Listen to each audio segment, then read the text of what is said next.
Under the ground, through the air.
Oh, Jala, that smells delicious. I'm sure Shark is very thankful.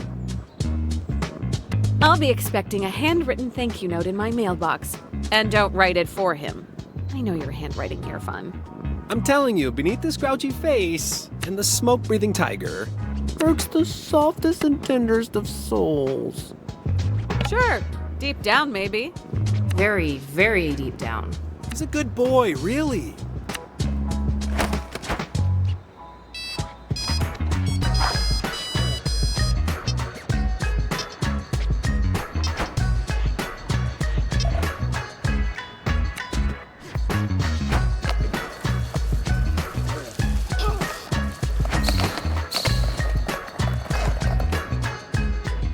Yeah, So I was just minding my business skating, and she said she was better than me, a skate peasant, and that I was obsessed with my brother, who belonged to her, and then she attacked me for no reason. That doesn't seem totally accurate. She's been challenging all the skate punks, including you. The streets run red with the blood of babes. The blood of babes, Cece. Ah, speak of the devil. As we were saying, she's burned our crops and poisoned our drinking water. Hi. Are they actually tattling on us? Jala, have you been fighting these children? Okay, Auntie, that's not at all a fair representation of the facts. I was trying to engage in a conversation with these wayward youths who are cult members, by the way. Do your conversations usually involve fists? Really, Jala? I don't know what you're thinking. Picking fights with these girls? You're far too old for this. Well, it's too late for you now anyway. You've gone and done it. By defeating us, you've attracted the attention of the General, Soundy's first follower, the Mama Bear. You know she'd kill you if she heard you call her that. It's true. Salma's waiting for you, Jala, and she's gonna eat you alive. If Soundy wants me, why doesn't he face me himself? You know, instead of hiding in sewer grates? Wait, are you girls getting up to trouble in the sewers? Yeah, making out by the light of a burning rat carcass, probably. All right, enough bickering in my shop. Hand over your boards for repairs or shoo. Yeah, Jala. How about you meet me outside for a sec? Hey, Jala. What? You're being summoned. What? You're being summoned. God, are those headphones giving you tinnitus? By who? Soundy summons you to the skate park, or whatever. Why? Something, Sama. I skimmed. I'm playing Snake. Jala, you should get to the skate park and see what Salma needs. She's a good girl with a lot going on. I expect reports of your best behavior. You expect too much.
Is he talking to us? We walked right up to him. Who else would he be talking to? Okay, there's a difference between a dog barking because you approach it and active attempts at cross-species communication. Don't give us that look. Oh, he has a note. Jala, please fetch a secret item from Loops, a skate key from Auntie Chandra, and my lost ball. Where is my ball? Please help find... it's written like Machan, but that's Irfan's handwriting. Can Irfan speak to animals? Okay. Sorry, Machan. No more distractions.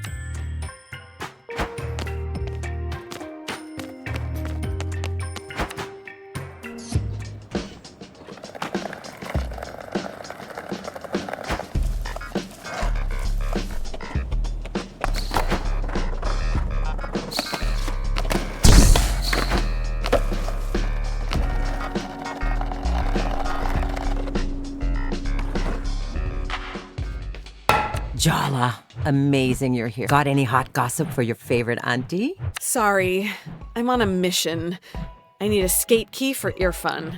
Ooh, doing favors for exes, are we? It's not like that, but it's also not like that. It's not off the table, let's say. How about on the table? Auntie, gross. Fine, don't tell your auntie. But I'll find out, one way or another. Okay, let's take a look at your board, hon.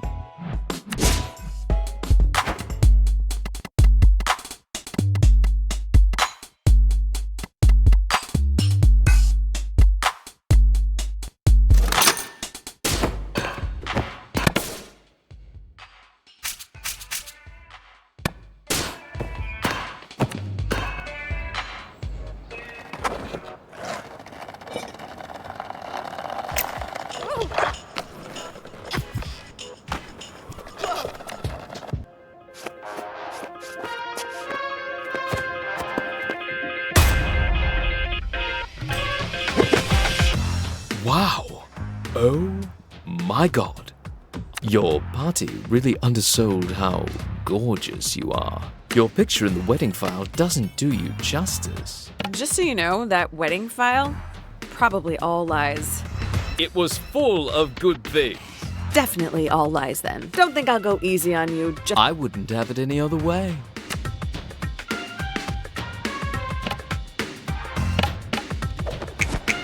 Did you get dressed in the dark this morning?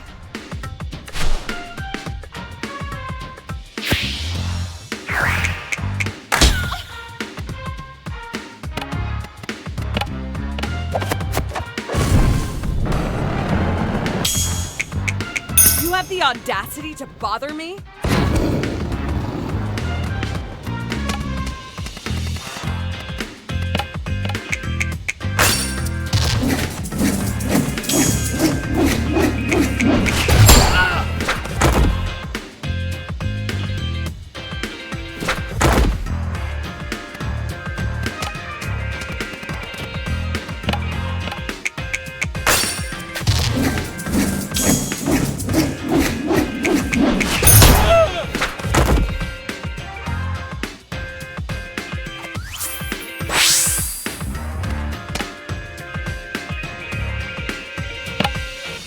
The spirit of Timber Hills!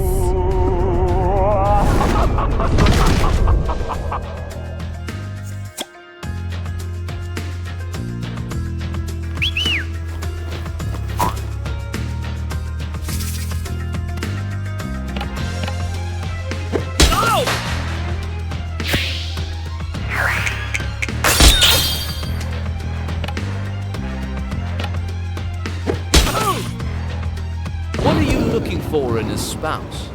I'll make your dream.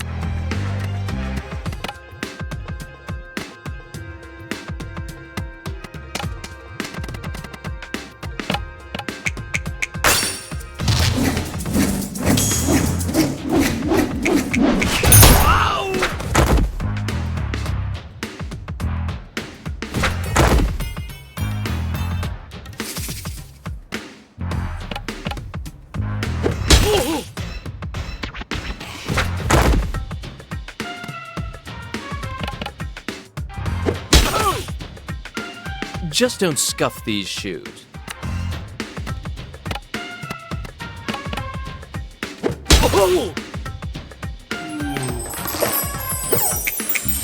You're a goddess. Let me worship you. Does that line ever work? Oh my god.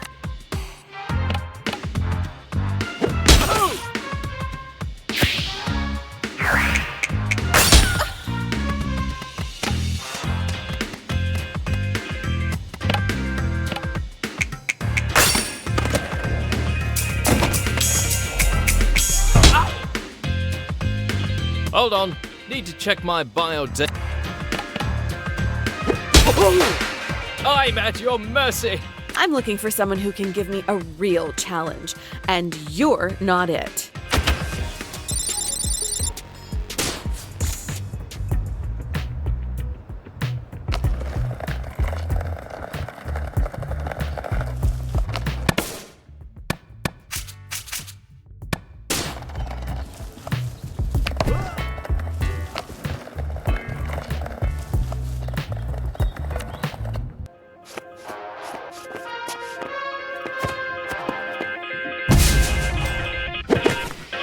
I've brought you a surprise.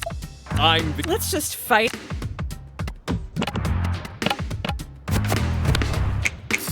I'm not the settling down type.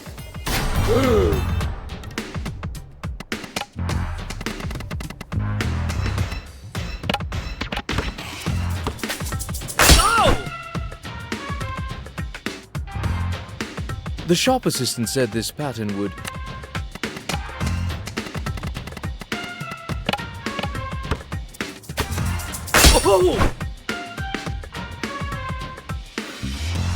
I can't believe this is...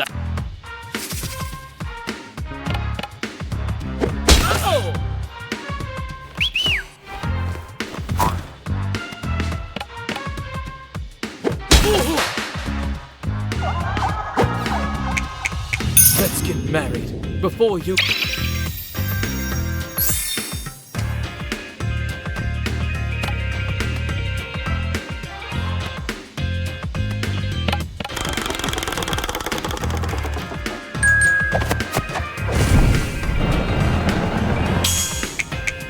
You have the audacity to bop.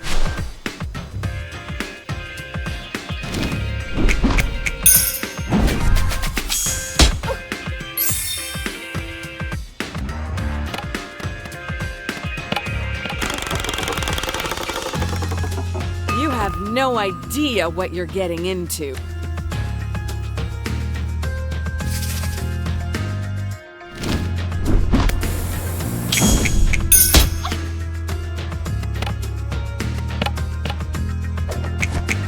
Did you get dressed in the...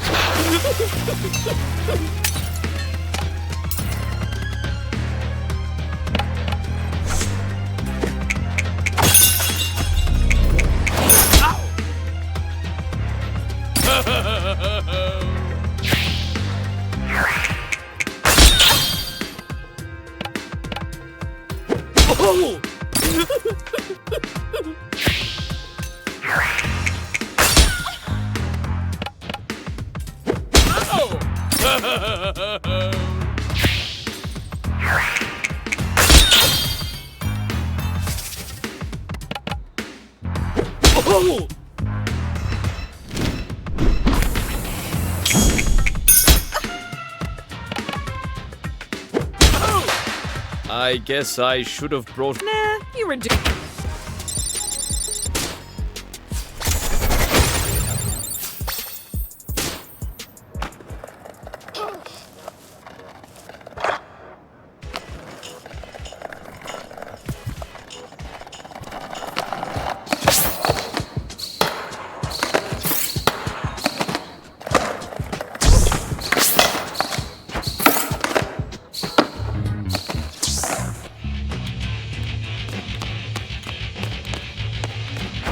Welcome to Lube, except you're not actually Great, can I get the Manny cheese? My manager said I'm not supposed to sell those. They've been discontinued. Come on, you can look the other way this once, can't you?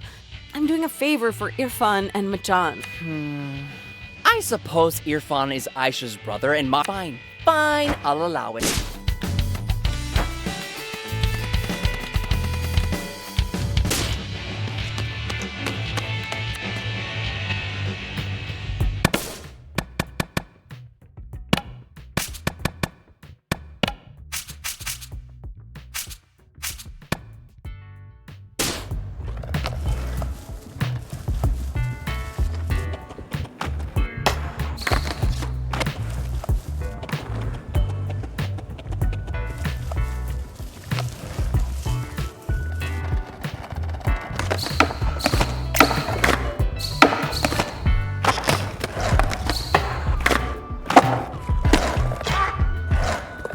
How did this even get here?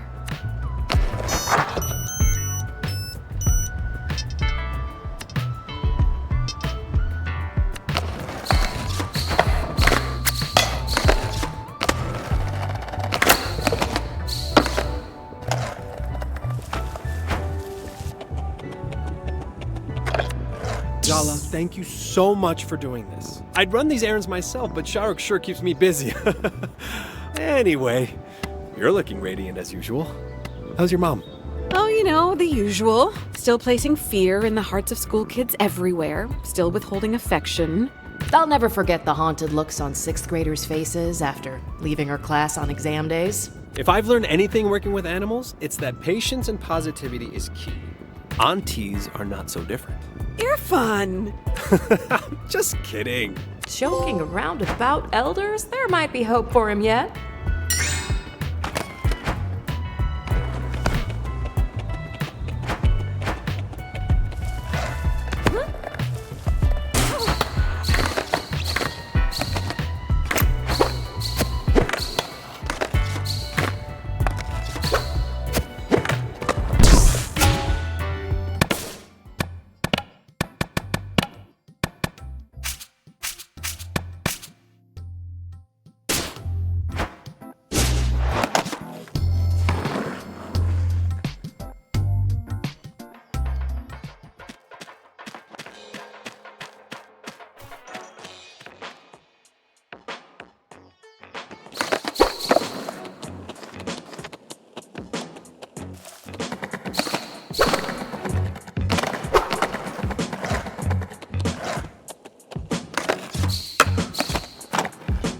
darling! Good of you to roll through, as though you could resist.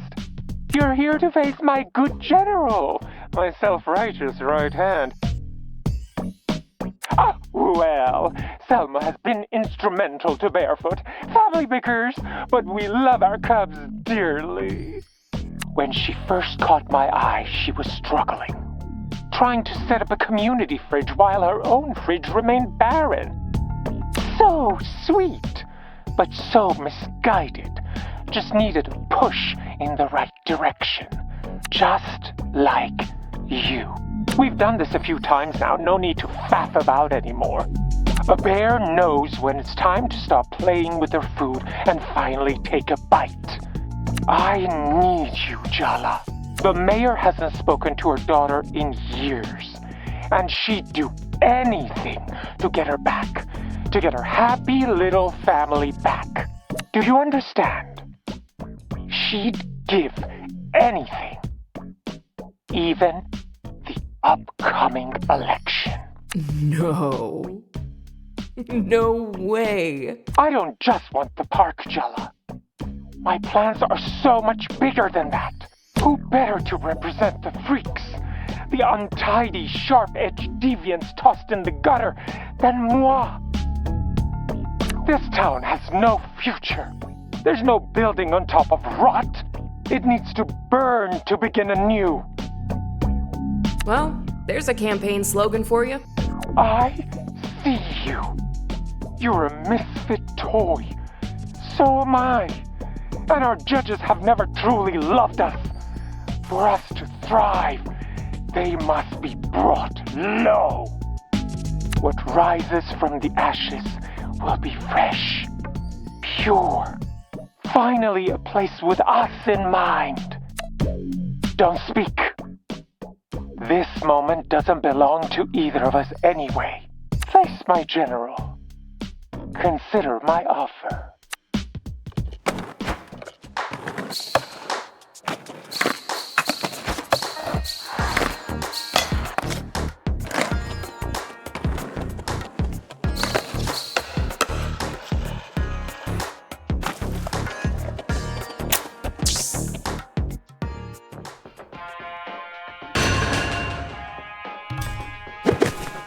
I hear you've been beating on the other skaters. They're mostly teens who just graduated and don't know where to go. Scared of taking on someone your own size? I don't think an entire cult versus one person are even odds. Dia's my roommate, Jala. I know how much you actually care about fair play. We really don't stand a chance against small town gossip, do we? Not only did you return to town, but now you're hindering our work in saving it. Soundy says the fight should be a test. I said it was the only choice you gave us. I keep telling you all, I'm doing this for Tyler. I personally don't care about whatever weird LARP thing you're all getting up to in the woods. You don't get it. You just can't hear the message. Soundy's message. I noticed, though, that people with loving homes are the most willing to throw theirs away. They don't know what they have, can't appreciate it. And you, Jala, you had an abundance of love. Dia told me. You kept looking for more and more, tossing out what was left behind as scraps. Yeah, I left people shredded in my path. I'm putting the pieces together now, and I'm paying back my pound of flesh. But that's not owed to you or Soundy. In fact, I'd say you all are a hindrance. Ask Dia. We're working on it. Speaking of Dia, does she really approve of this weird cult you're in? Dia is still having trouble wrapping her head around it. But she does understand at least the importance of community. When we talk about the Barefoot Code and protecting the soul of Timber Hills, it's us. We're the soul of Timber Hills, the youth who want to build our lives here.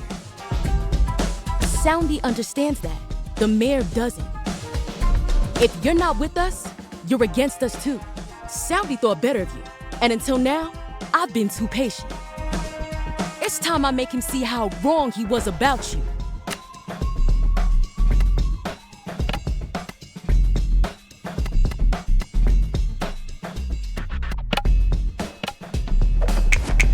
After learning more about you, I can see why you joined a cult.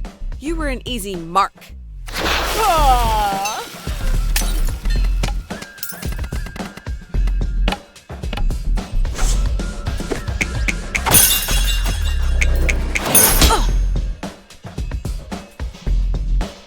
Soundy gave me a promise. He would protect me, my friends, our town. Now, his obsession with you threatens everything we work for. Don't you see what's happening? You're being manipulated. Soundy is using your passion and the youth of this town to form his personal army. I wouldn't let— That's a dangerous way of thinking. Selma, you're in it. And I'm looking at you and telling you what I see from the outside. The truth is, Soundy's holding you all back.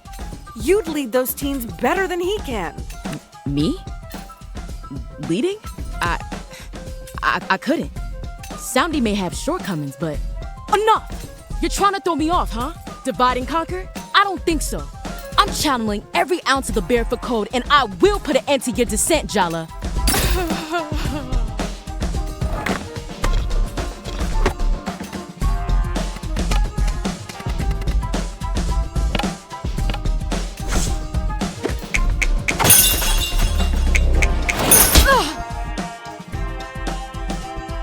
I've been working service jobs since high school. Your blows don't faze me. Nothing phases me anymore.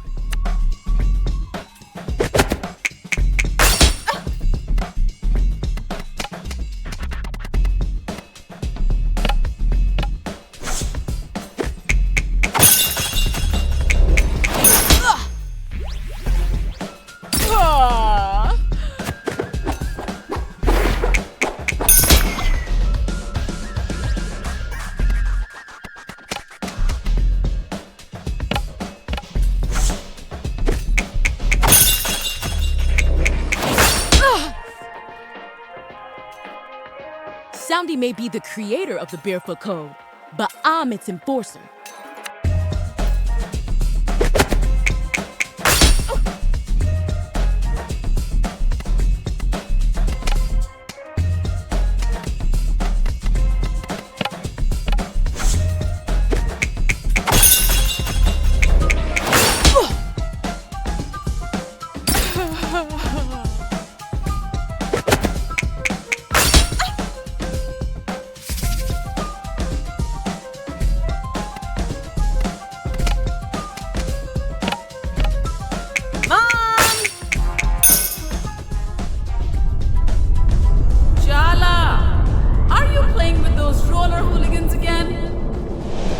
Your mom, Jala?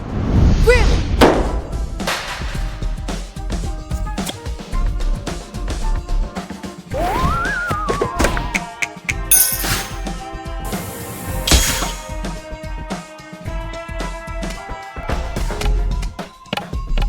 Auntie!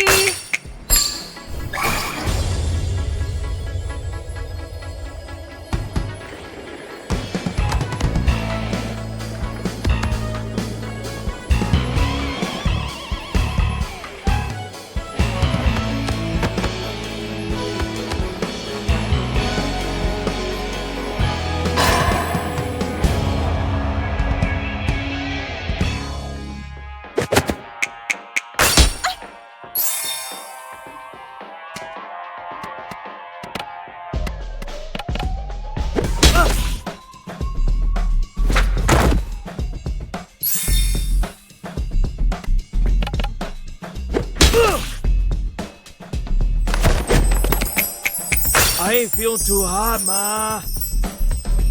Do not. I was gonna say, ma'am. Of course. General.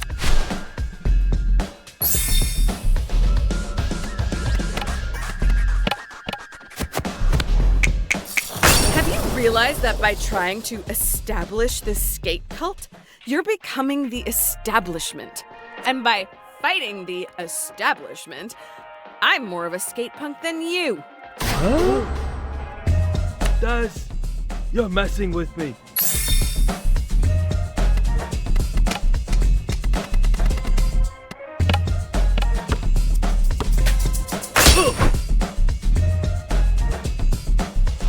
I ain't feeling too hot, Ma. Do not. I was gonna say, ma'am.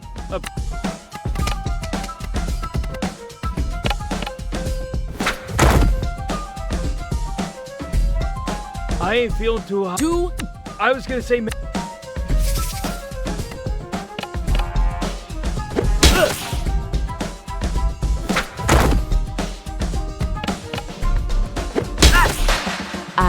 lost? Even though my belief was pure, after all my efforts, I keep fighting so hard my whole life, but I never win. Helping someone establish a mascot-based cult might not have been the best method of community organizing. I'm sure Dia would be thrilled if you gave this up. Just because I lost this fight doesn't mean I'm giving up. The mayor cannot sell this land out from under us. But maybe the way I've gone about it. One of the first lessons I ever learned was no gods, no masters. I might have lost sight of that. Guess bears might need to be added to that list, huh?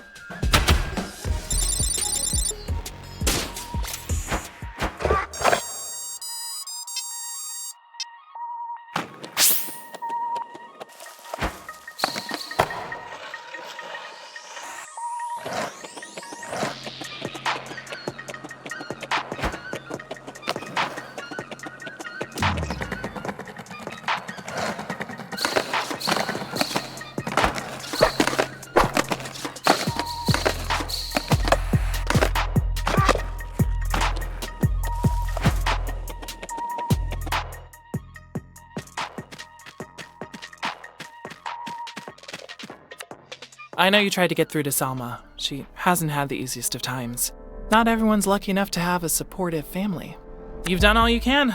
I guess we'll see how things shake out in the next couple of days. Forget it. I get that you're distracted right now. Aruni's been blowing up my phone. It's like I'm reliving all the worst fights of your teenage years. You're both being ridiculous. Wait, Jala, let me handle this, okay? Since you're the one who brought it up, do you have any actual advice or just more criticisms? I am not getting in between you two. I just can't. You left us behind, Jala. Are you really surprised that we're wary of letting you back in? How exactly are we supposed to fix anything if we can't even have a conversation? How is pushing her when— Fine. I don't care if she never speaks to us again. We don't need her. So that's what you're really afraid of? That this rupture will be permanent? She's not avoiding you to punish you, she's protecting herself. Think about it from her perspective. How is she supposed to believe you won't hurt her like that again?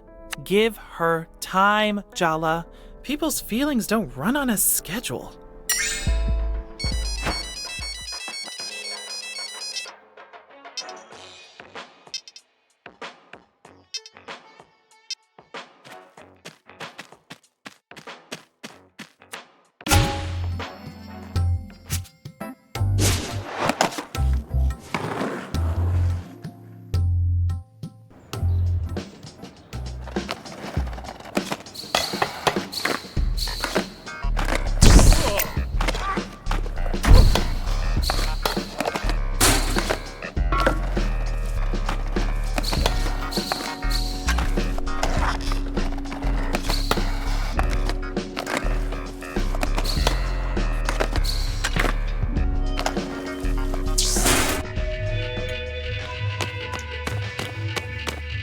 Indeed. I've been waiting to kick his ass. Want to get in the back of my pickup and drive till no one knows our names? We'll have the stars for a blanket and put fresh s'mores on a portable grill. I've heard that one before. Still up to the same old tricks after all these years? Your pretense of boredom would be more convincing if you weren't undressing him with your eyes. Do I have to remind you how running off with Bruno the summer of junior year ended? He gave you that smile, promised you the earth, and ditched you 3 towns over. Dad had to come pick you up. Mom never trusted you the same way again. I'm not expecting everything to be the same, Jala. I've changed. You've changed. Bruno. Hear me out, baby. We could be so sweet together.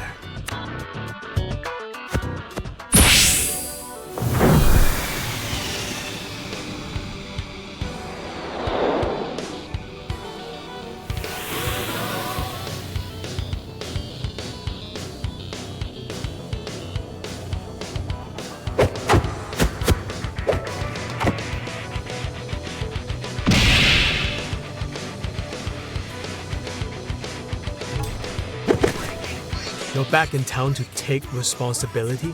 Don't you know where that road leads? to a boring office job being exploited by the man. Settling down, applying for a mortgage. Home ownership? In this economy? Can you really see yourself doing laundry and taxes for the rest of your life? Letting your dreams wither into distant memories? Do you really want to settle for an ordinary life? So let me get this straight. I have to prove my specialness by going along with your latest whim? And if I don't, I'm some kind of square? Good try, bro. Maybe I'm just not that into you. You ever think of that? Nah, you're lying. You still got it, bro. Don't let her get in your head. Can I tell you a secret, Jala? Every one of the promises I break, I believe them completely when I make them. I want to be the son my parents think I am. I could be him. He's a part of me. Yeah, a part he plays. It's not the same thing. Maybe with you, I could change. Stop being so afraid.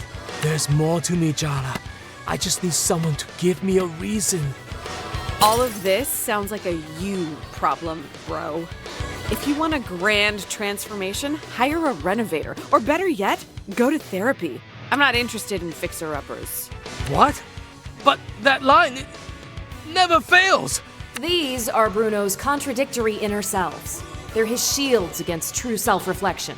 You have to shatter his illusions of himself before you can take him down. Got it. Time to crack open his candy-coated shell.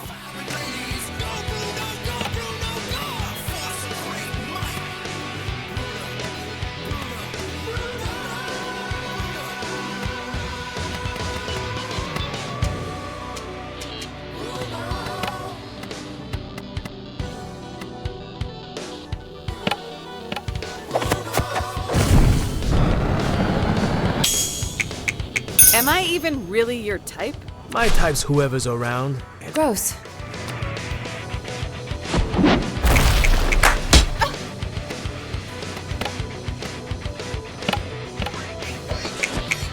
So you're the side of Bruno that encouraged him to ditch me 3 towns over. Guilty.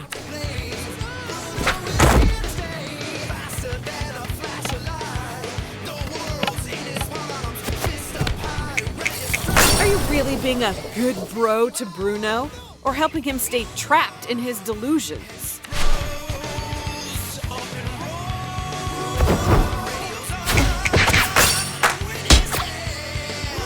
You look so stressed out, Jala. I give the best massages. Just saying.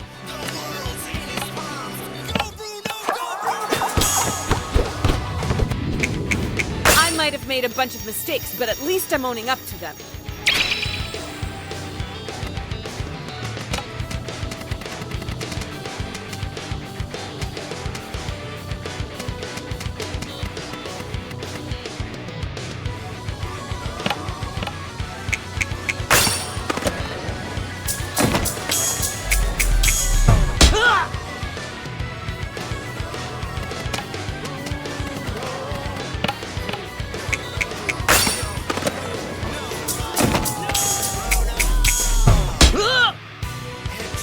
I know I wasn't the best boyfriend, but we had an adventure. I know you still remember.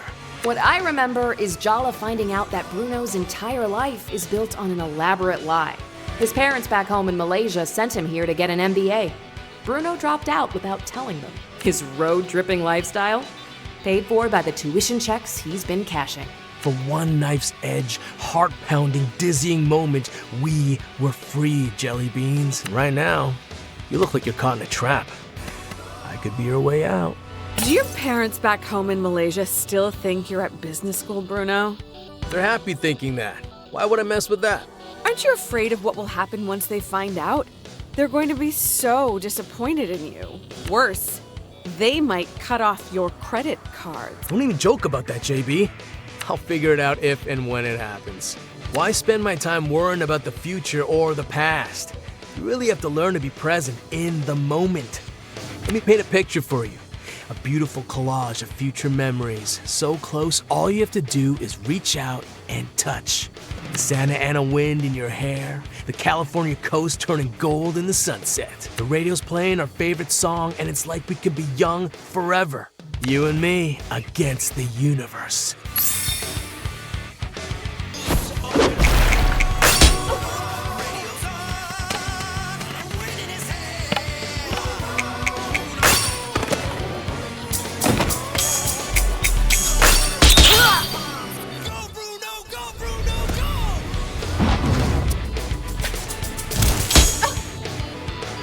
This is the spring of our lives, Jala. Let's just enjoy it.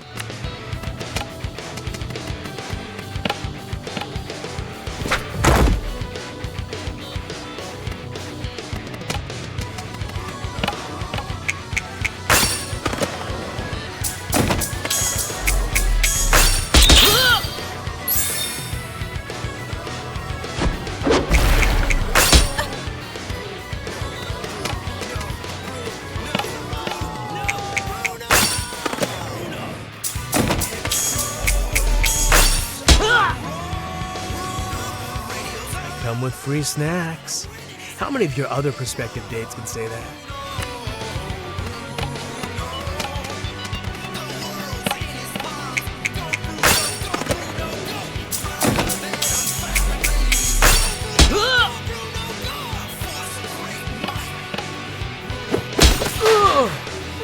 I can't believe it.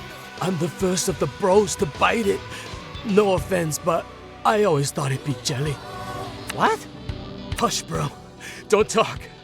Conserve your strength. I don't even know what you see in that girl, bro. She's uncool. It's going dark, bros. So dark. So cold. Don't forget me. I was the best of us.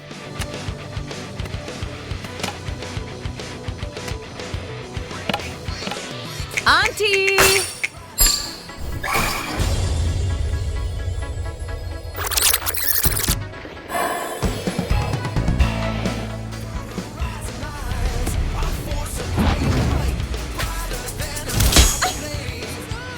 Go on an adventure with me, Jala. Let's pretend nothing else exists, at least for a little while.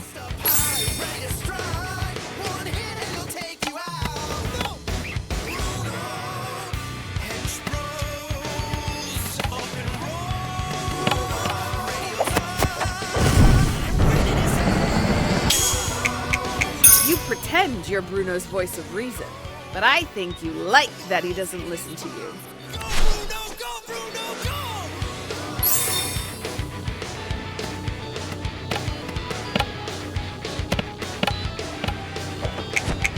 I know you feel guilty about lying to your parents, so why don't you do something about it? See? That's the kind of encouragement we need.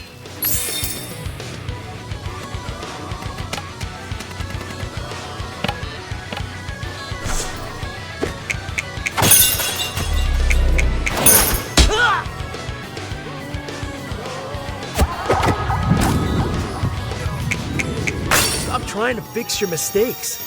The only mistake you made was giving up on your new life and coming back here. Remember the Oregon coast? Tillamook Creamery? That night on the beach? You said you'd write, call, stay in contact, all those things. But here we are. I'll make up for it. Promise. Just give me a chance, Jala.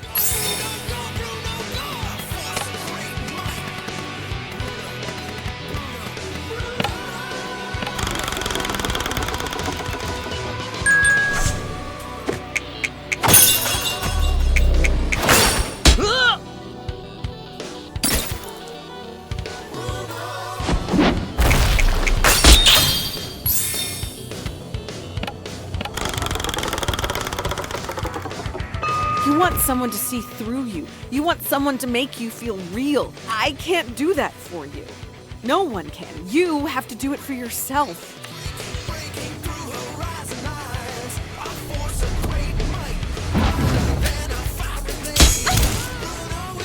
I bet your dad hugs you and tells you he's proud of you even when he isn't. Yeah, he does. God damn it.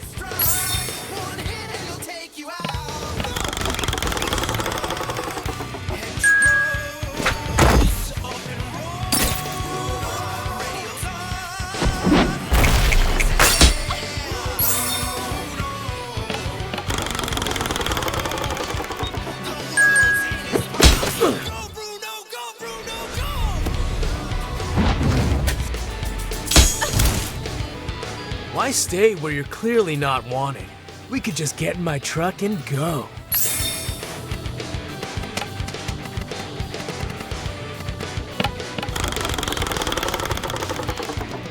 You make our summer together sound so romantic. but we just happened to be running away in the same direction. Sounds like a good foundation for a romance to me. It's really not.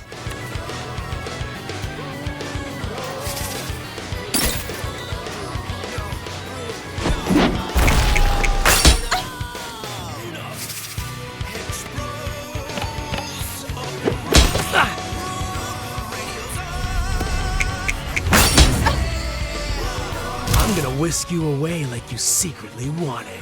That's called kidnapping, Bruno.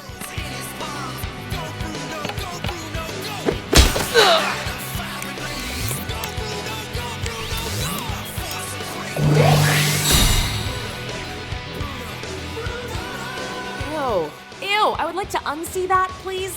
Why are you breaking my heart into pieces, Jala? All I want is to be sweet to you. I never had much of a sweet tooth. All the sugar gives me a toothache. My hench bros sacrifice themselves for me, for us, so you can see how far I'm willing to go for you. Why look before you leap? Why keep questioning? What's the worst that could happen if you just take a chance on me?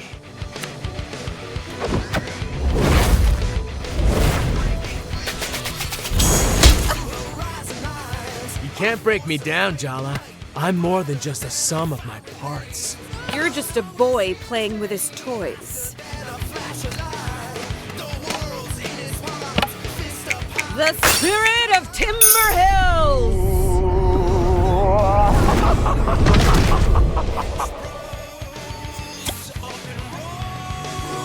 I made a lot of mistakes, okay? My family put so much pressure on me. You gotta prove you're better than all your cousins, my dad said. You have to justify my marriage to your mother. Being around you made me realize what a charade my life was.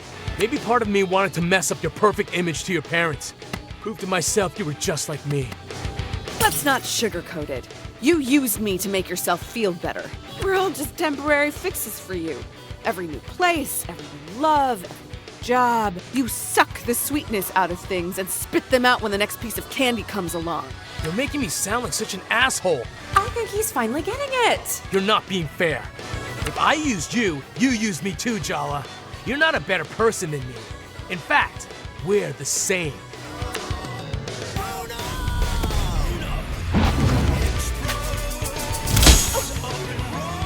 Everyone in this town wants something from you, apart from me. I just want to set you free. I learned my lesson about free rides with you.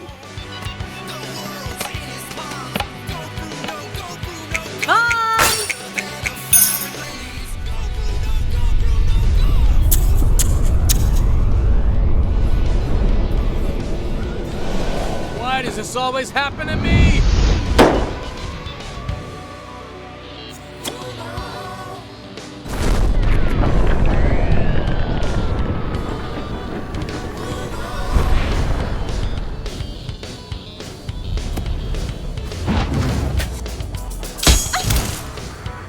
Life's too short to linger on the bad stuff, Jala.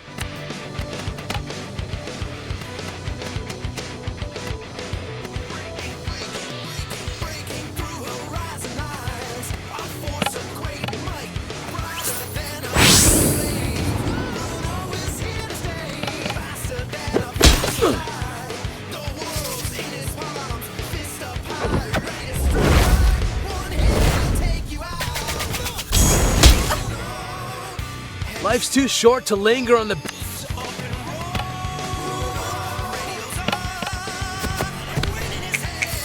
It takes more than good looks to win my heart. Wow. You've changed, and not for the better.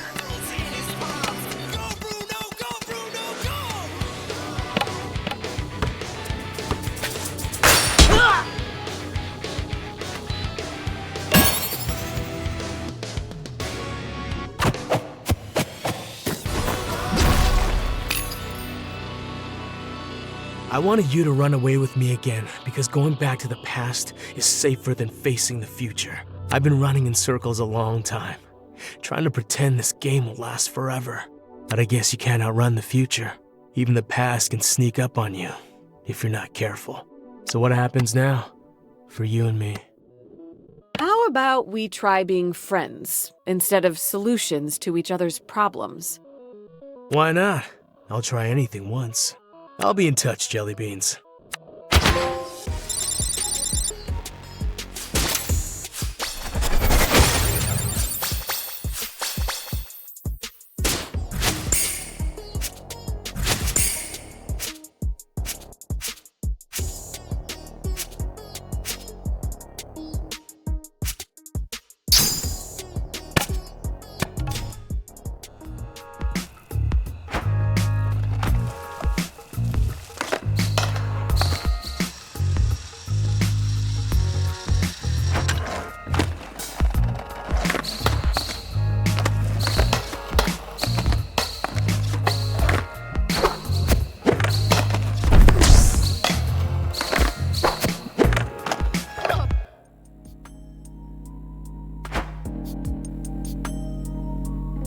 Guys, we're missing one. Where's Bruno? He left town. Alone. How do you know this information? So much for Bruno's master plan. No, seriously. I'm mildly concerned that Sergio is stalking all of us. He really just left town? Without even saying goodbye to us? I'm just taking a healthy interest in my rivals. It's just good sense. Leaving town is kinda what he does. I'm not the only one hearing this, am I? Sergio's been a creep since grade school. What's new? What's new is that I'm in the blast radius of his creepiness. Also, I'm not a rival. I barely even count as an ex. You and Sergio have that in common. Wow. Et tu, Tyler? I caught you practicing clever lines to devastate Jala in the mirror yesterday. Friendship code violation. Friends don't let friends lie to themselves, babe. Enjoy your little confrontation, Andale. Don't come crying to me when it all goes up in flames.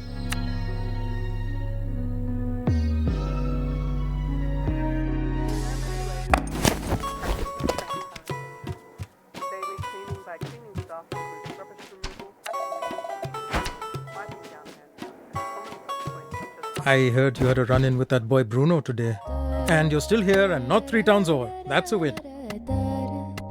On a scale of dormant volcano to full-on Chernobyl, how freaked out is Mom?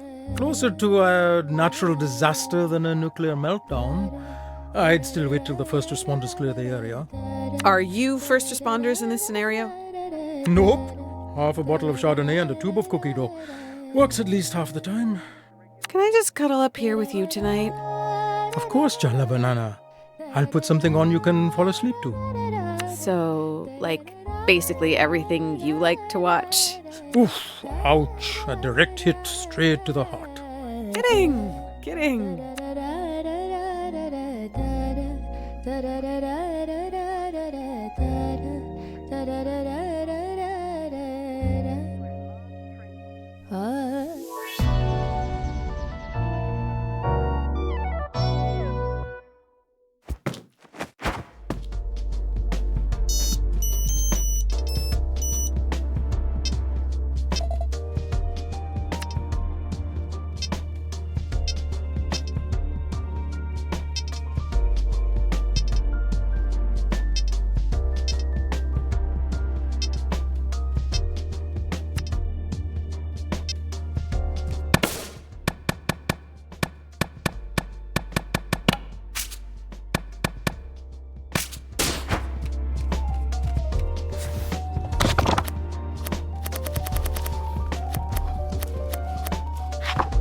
Ooh, there's rice soaking. What about it? We're having biryani for dinner.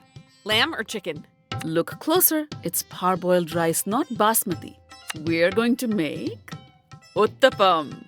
They are thicker than dosas and topped with onions and green chilies. I might as well teach you the method while you're here. Start by washing your hands.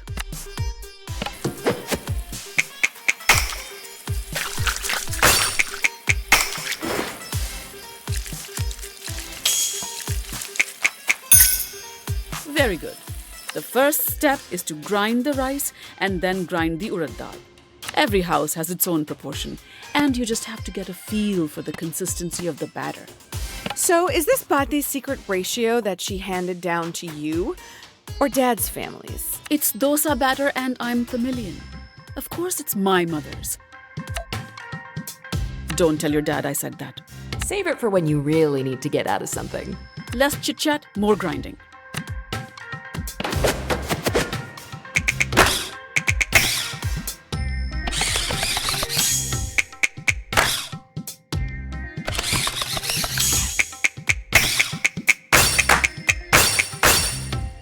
Oh, so you are paying attention. Tyler always loved my uttapams. Does she not come over anymore? No, she does.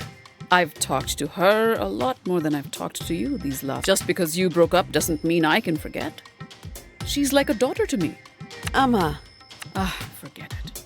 Mix the rice batter and the dal batter together till they combine. And I have some leftover idli batter you can practice on.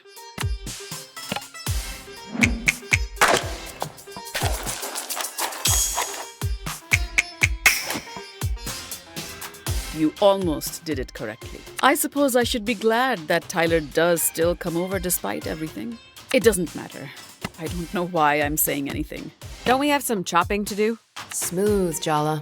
But next time, try to keep the naked desperation out of your voice. Time to chop up the onions, coriander, and green chilies. Let's keep it simple today. I'm suddenly quite tired.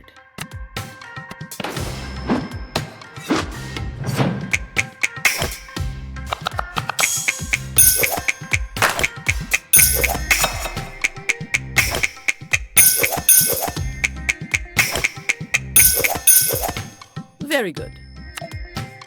What else do you expect, Jala? A parade? It's Tyler's mother. Do you know, she hasn't spoken to me since you left home. But you and Auntie Anissa and Auntie C used to hang out all the time. She made you laugh. Like, out. It's true. We didn't even know Amma could make sounds like that. It was 30% sweet and 70% terrifying, which is kind of the entire brown auntie vibe. I'm a mother too, Jala. How can I blame her? If Tyler had been the one to break your heart, you think I wouldn't do the same thing? You're way too sensible. You would never be unfair. I pride myself on being fair and even-handed as a teacher. But as a mother, I'm as biased as anyone. I didn't know, Ma. We've barely spoken in years. How would you know? Anyway, let's not just stand around. Mix all the chopped up ingredients into a bowl and add a pinch of salt.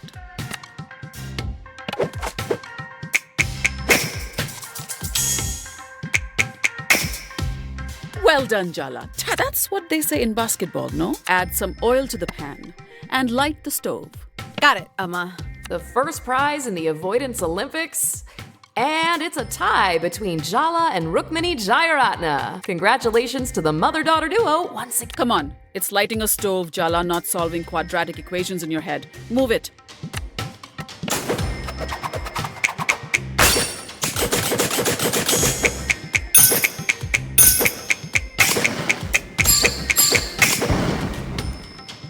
You won't completely embarrass me in front of Patti. If you really want to do something useful, you could hurry up and have it out with your sister. You two are really giving me so much stress. Why can't you talk to each other? I'm looking for her everywhere, Ma. She's the one who's avoiding me. I think you're letting her avoid you because you have no idea what to say to her. I didn't raise my daughter to be a coward, Jala. As your mother, what can I say? I'm disappointed. The reigning guilt trip champion of Timber Hill shoots, and she scores! Could you sound a little less excited about my emotional damage? But it's so fun to watch. You know, when it's not happening to me. I'll just add some water to the batter then, shall I? Yes, Jala. You know best.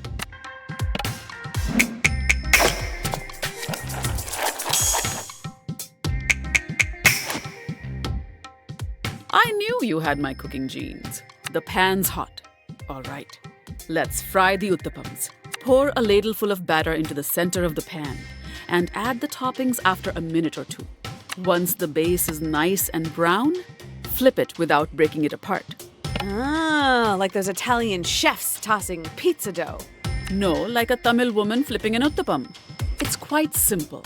Just don't fling it to the ceiling or drop it on the floor. Think you can manage that? Uh-huh.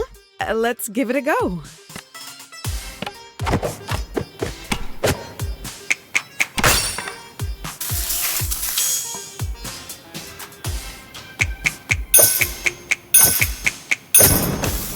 I've already given you too many compliments today.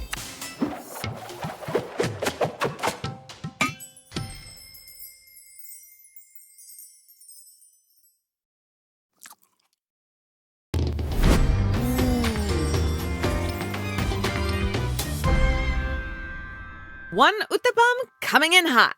Your ancestors won't have to hide their faces in shame. So it's good. Don't get overconfident. You've managed it this time, but can you turn it out perfectly every time? Ha! So it's really good. I knew it. Ah, fine. It's good. Happy now?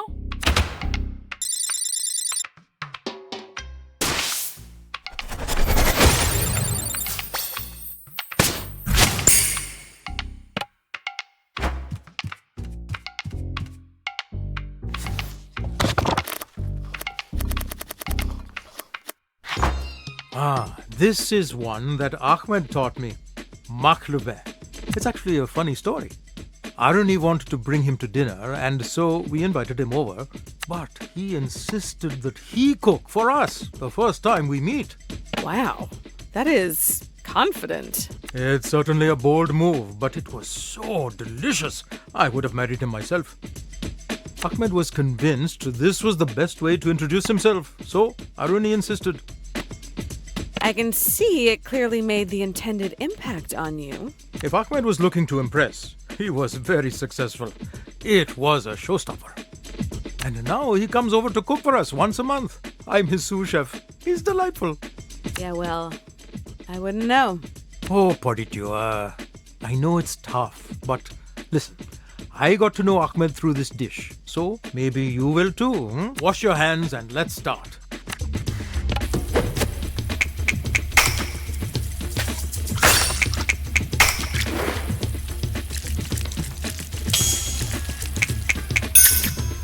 Fine, let's get started.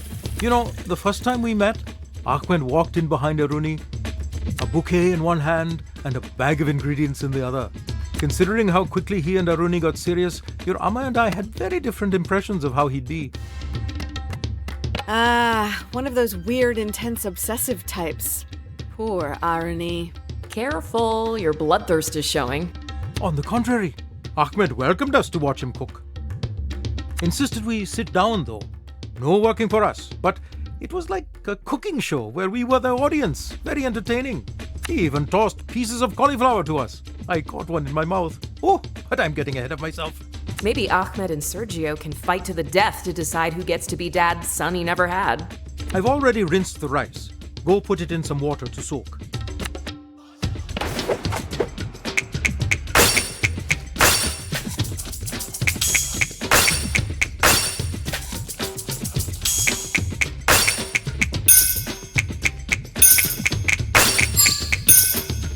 You're doing so well.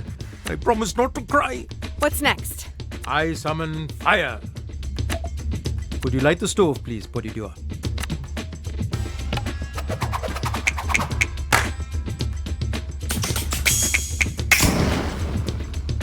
Nicely done. Now we can build our base of flavor by searing our lamb shoulder. It's my personal favorite part of the lamb. Meaty, fatty goodness. Amma said Ahmed reminded her of Irfan. Ahmed is certainly respectful of elders and a very dutiful partner, but not shy like Irfan is. He's actually quite the jokester. As something of a comedy connoisseur, I found it quite amusing. He's teaching me to juggle onions. Like an aromatic birthday clown. That's why this recipe was really a clever choice. Sharing this recipe made us feel like family immediately. Funny how you're always missing from these fun family bonding stories. It's almost like Ahmed is more family than you.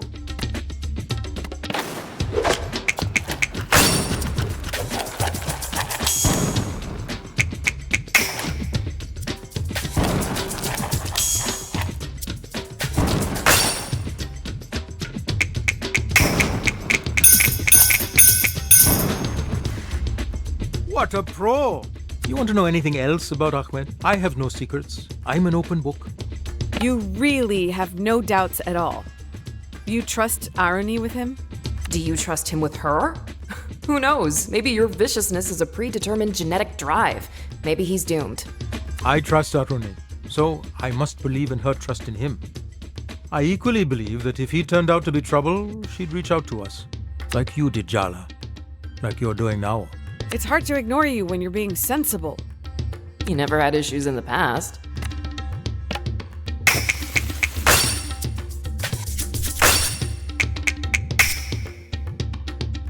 The student has become the master. It's looking good. Just needs a stir now and then until all nice and brothy. As do we all in life, eh, Paridua? Was that what you were gonna say, Dad? That was pretty close, yes.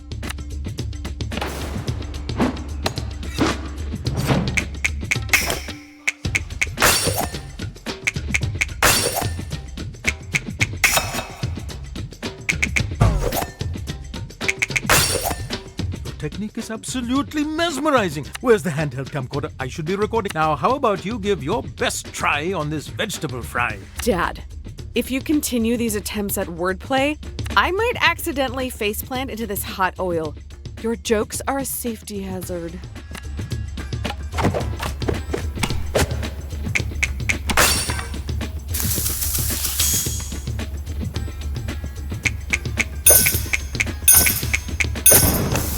You're a witch, Jala? Because that was magic. Her exes would say so. You know, Ahmed started taking Aruni to Debke classes. At first, it was just for the wedding, but she's really enjoying it. He brings out another side to Aruni.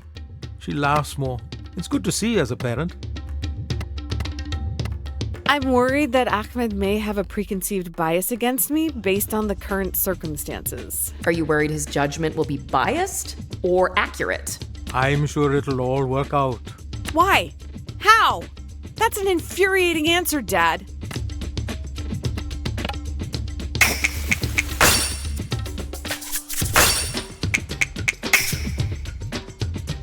Have you considered becoming a chef, Jalu?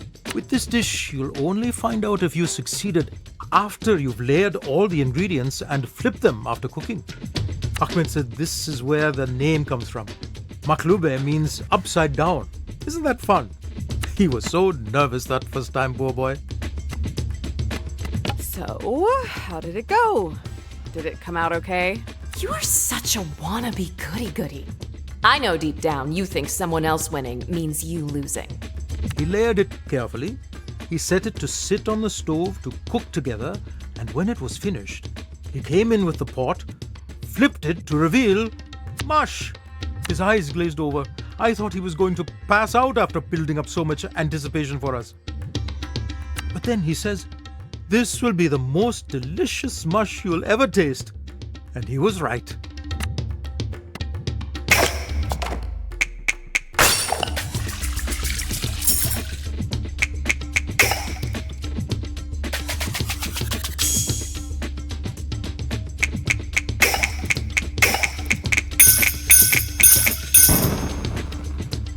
You've redefined the meaning of impressive with this.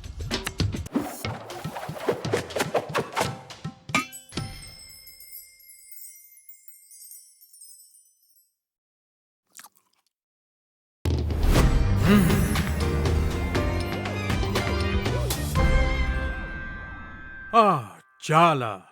The rice isn't soggy, the vegetables are crisp, the meat is so tender.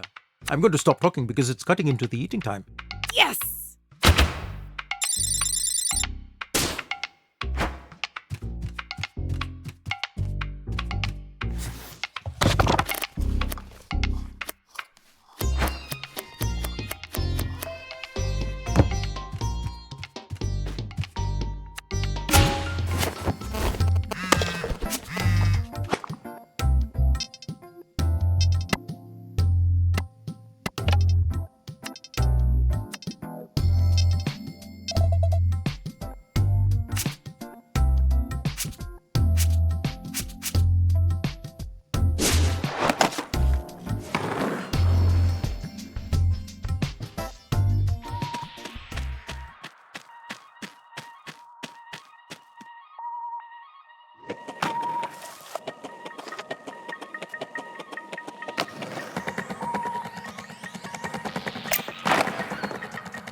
spent so much time here, Jala.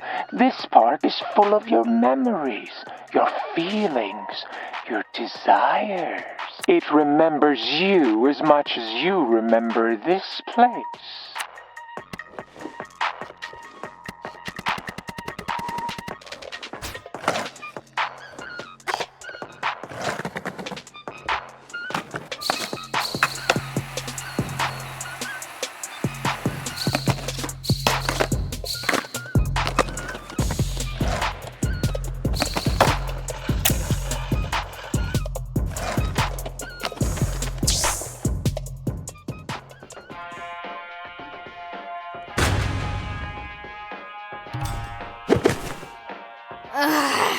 Irfan owes me big time for agreeing to meet you.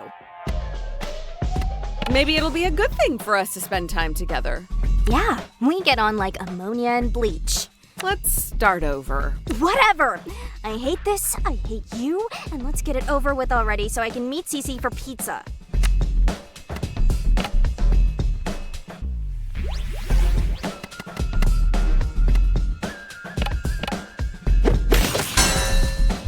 Okay, you are on a skateboard. You're going 100 miles per hour. You realize there's a rail you have to nose grind ahead of you. But there are 5 people tied to the rail. You can turn right, avoiding them, but there's a single skater there, and you'll kill them instantly on impact. What do you do? This is a trick question. The trolley problem doesn't have a right answer. Trolley problem? Never heard of it. Are you avoiding the question? Everyone knows the trolley problem. You're messing with me. Womp womp. That's the sound of your time running out, loser. You should be studied. For real. This is impossible. Can I just throw a basketball at her? I don't think you can brute force this one. Indeed. Look, if she sees you taking this seriously, she might too. Okay, Jerkarutna. I'll give you one nobody could get wrong. When was Timber Hills founded? Bear-human hybrids founded Timber Hills as their metropolis in 1267. These cryptid-like beings have long reigned over the Pacific Northwest. Is Donato passing out those flyers again? Does your brother know what kind of ridiculous cult lore you believe in? I don't believe that. Donato keeps saying we need to form a mythology. But I keep telling him he's an idiot. And so are you.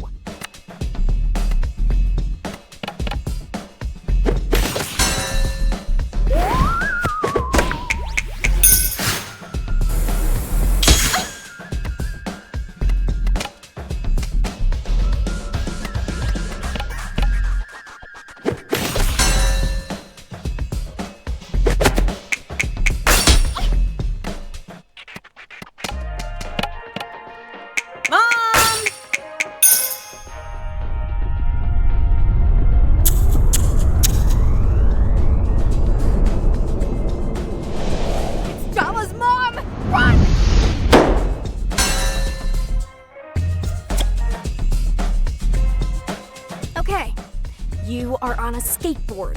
You're going 100 miles per hour. You realize there's a rail you have to nose grind ahead of you.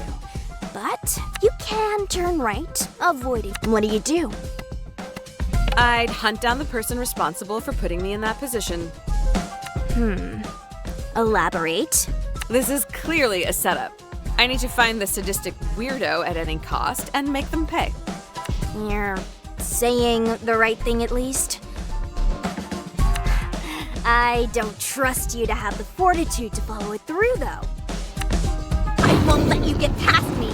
My purpose is to keep everyone safe from parasites like you. Hey, looks like you got it. Her emotional walls are down. Weakness. Indeed.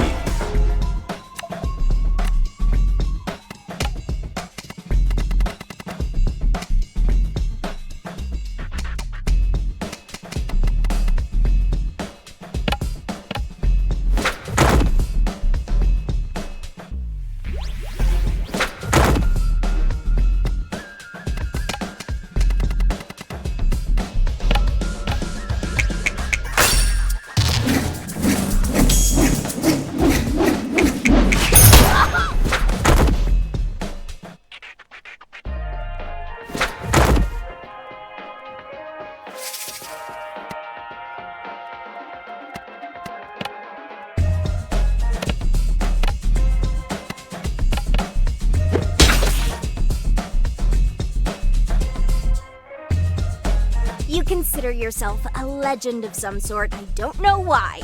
I never called myself that. Anyway, if you're not a poser, you'll have no problem answering this. What is a skater's greatest pride? Whiffing hard and getting absolute battle scars. Wouldn't most people say bailing is a bad thing? Those people obviously don't skate. It's the best part, the camaraderie you feel exchanging stories, showing bruises. Surviving, smiling, getting back up, your filmer cheers. It's the heart of skating. I actually agree. I still don't like you, but I can respect your prior dedication to anarchy.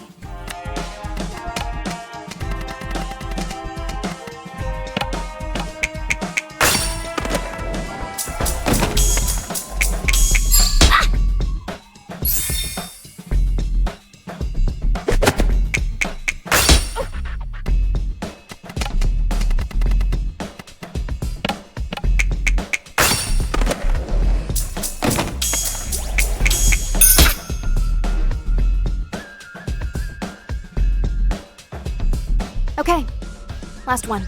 I'm doing better than you thought, aren't I? Your brother brings home a girl, and she starts hanging around for a bit. Your dad loves her.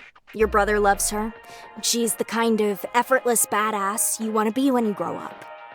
But then, your dad gets sick. The worst period of your life hits you and your brother, and she vanishes. Now, every time you see her, you are so goddamn mad. What do you do? I don't want to make excuses. You could try. I think you deserve more than my words anyway. So, you're giving up? No, I'm committing. You should be committed. What are you talking about? I'm gonna be there for you, Aisha, from now on. I'll be your nemesis, your skate coach, your auntie, whatever you need. I'll be there for you. Ew! I didn't expect you to actually understand.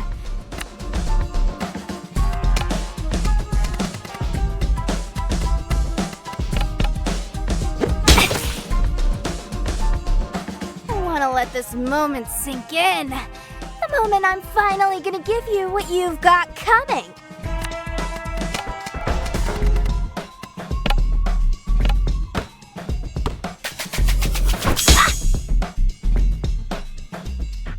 I don't feel good. Say uncle. And never. I just needed a minute to let your aunt.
So, where do we go from here? I want you to set that speed.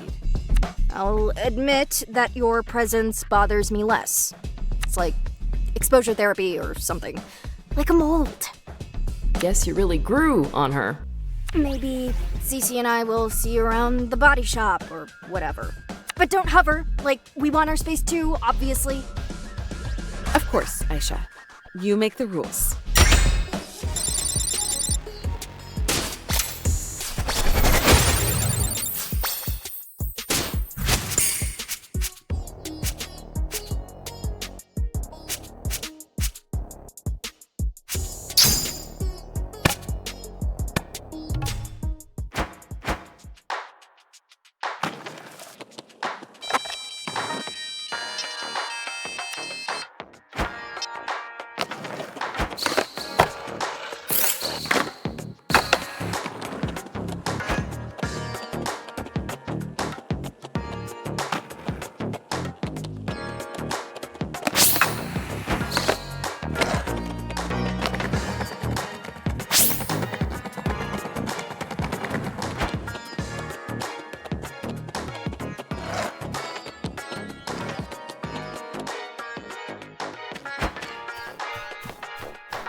Cece and I are thinking of taking her. When I asked why, she didn't ask me.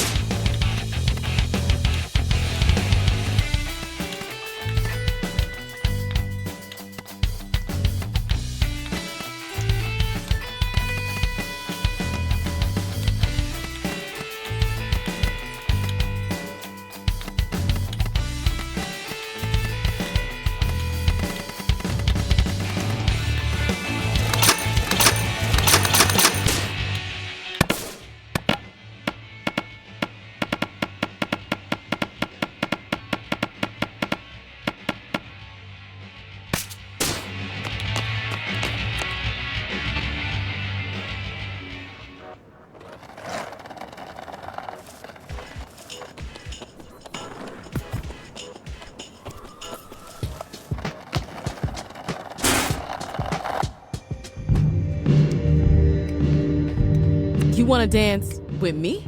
All right, meet me at the dance floor. I'm not.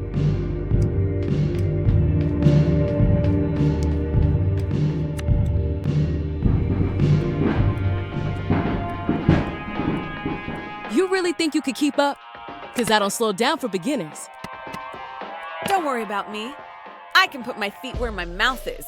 I mean, my money where my feet are. What's wrong with you? Are you trying to say you suffer from foot and mouth disease? Because that I'll believe. All right, enough chit-chat. Shut your mouth for once and let your body talk instead.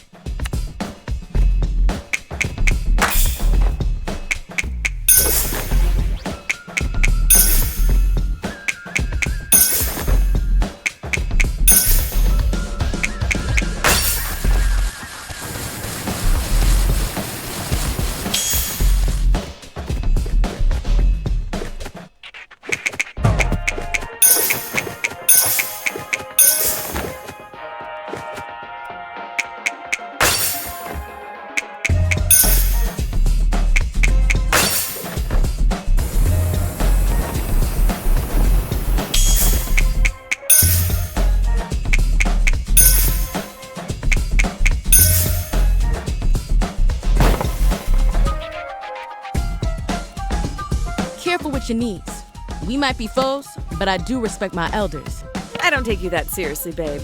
We're frenemies, if anything. Or maybe a sibling relationship.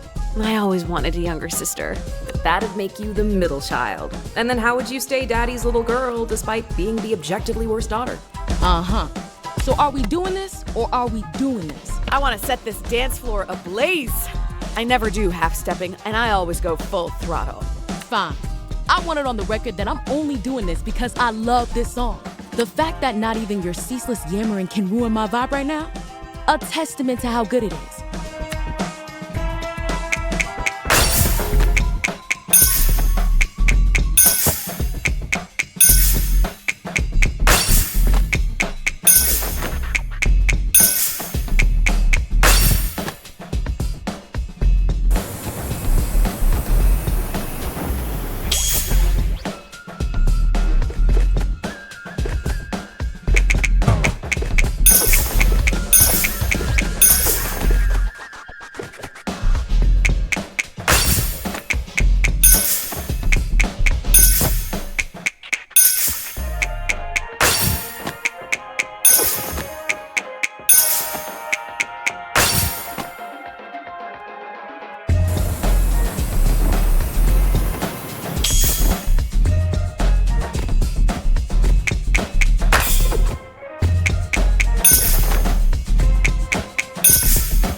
When you skate.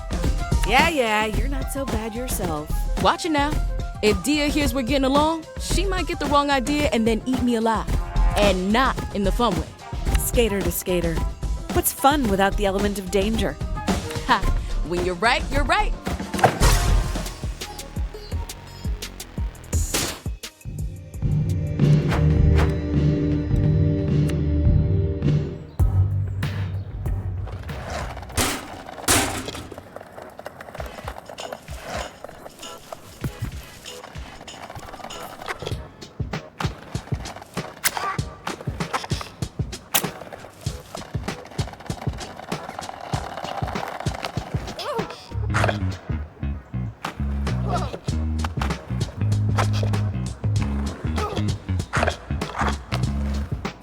Indeed.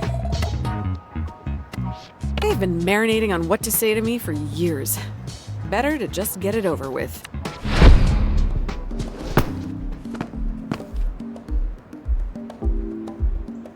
I'm short on time, so forgive me if I skip the meaningless small talk and speak directly. I've got the talent search I'm organizing and judging. I've got deadlines. I've got bills. I've got social obligations. I wouldn't disturb my peace confronting you if not for Tyler's well-being. Oh, I get it. You're the only one who has Tyler's best interests at heart, unlike me. Huh? Let's give them some credit. They did also humble brag about how booked and busy and important they are. You make people feel special. You gas them up so much they don't realize they've been completely isolated. I'm here to make sure you never rope Tyler into that cycle of torment again.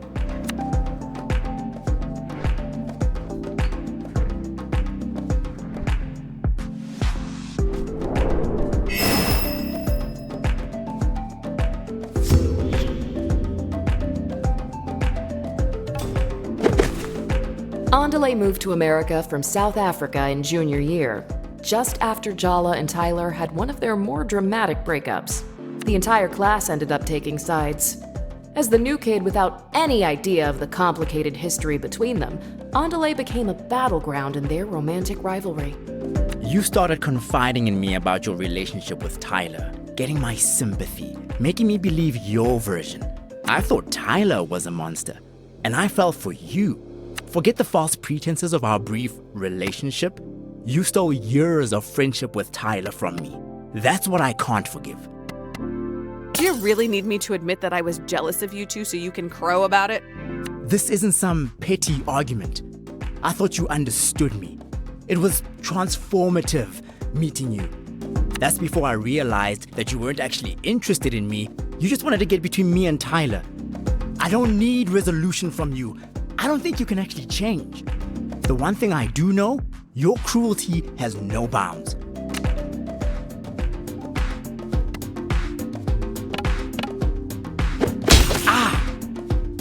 Yeah, I was thoughtless in high school. Newsflash, we were all teenagers. Thoughtlessness is practically in the job description.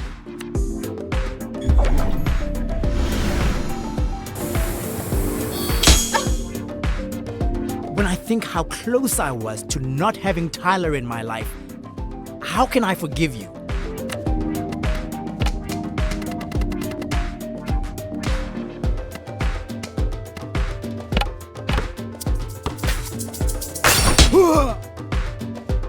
You struggle against your culture, but I embrace the support mine gives.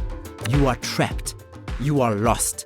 That's why you jump from one relationship to the next. Why you lie, cheat, evade. You're searching for something in other people that you should be looking for in yourself. Wow, you've clearly spent a lot of time cataloging my faults and analyzing my motives. Is that easier than holding the mirror up to yourself?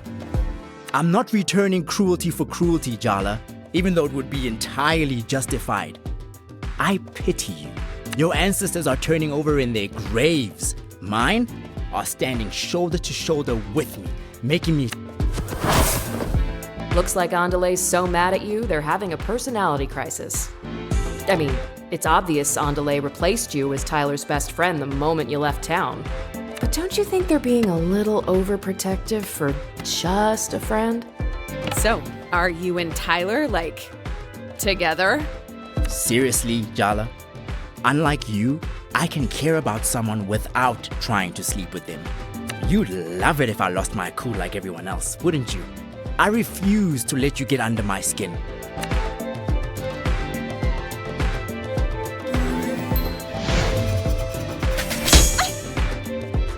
Indeed.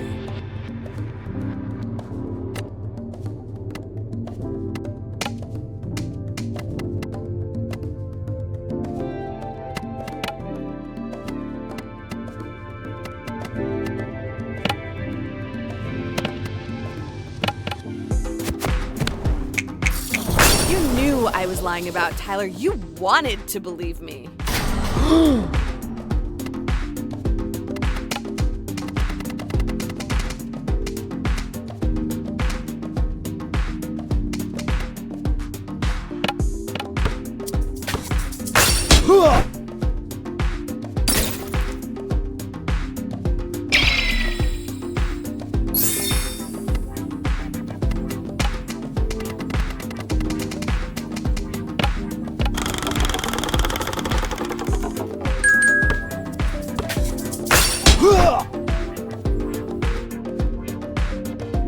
I'm the model child, a pillar of support for my family, an icon in my industry, helping my community thrive. I'll carry it all without a complaint. Unlike you, Jala.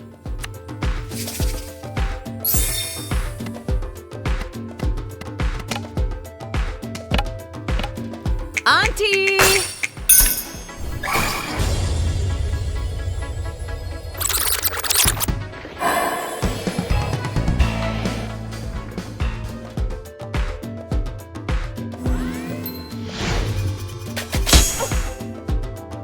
Have you never thought of the sacrifice our families made? All their work and hope invested in you? And what did you do? Abandon them. Come on! I have literally come home to face my past.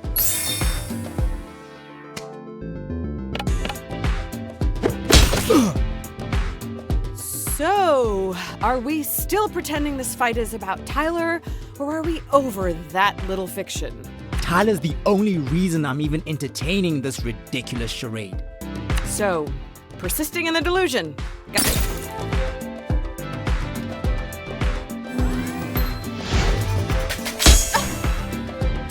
When Tyler looks at me, I know she sees me. I'm seen and loved. Of course, you can't stand to see us happy without you.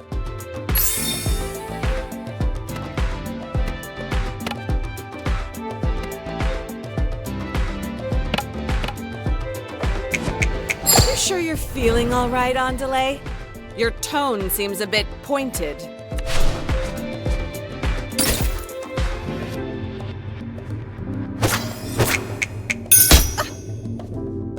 Even just asking you to care about other people is too much for you.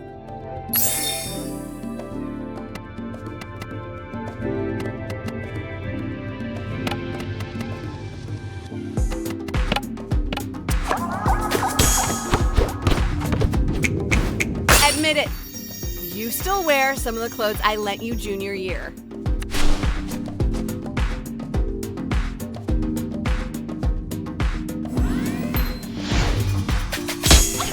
I don't want to make changes to my body.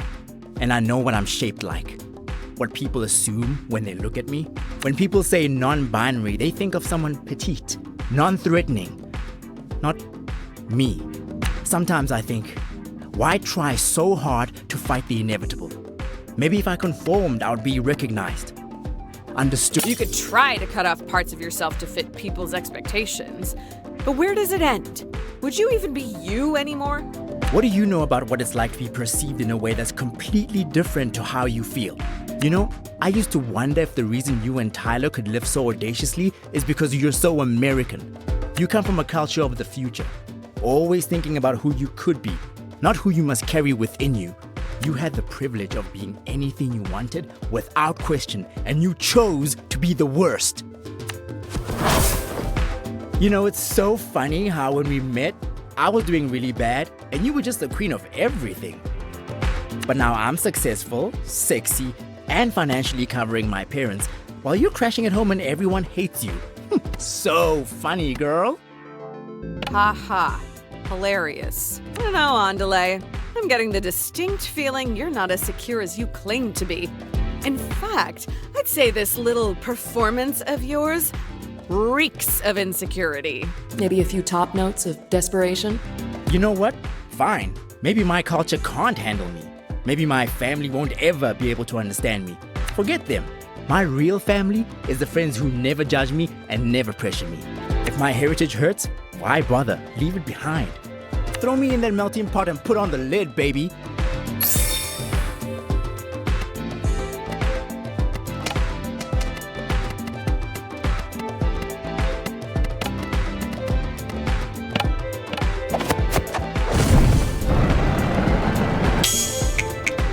What are you complaining about?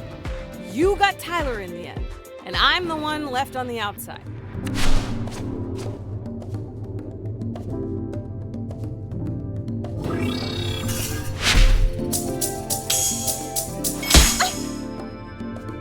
Wait, what just happened there? What always happens when kids break from a traditional upbringing? Chaos. Their attack is making them vulnerable too. I can definitely relate. No, really? Indeed.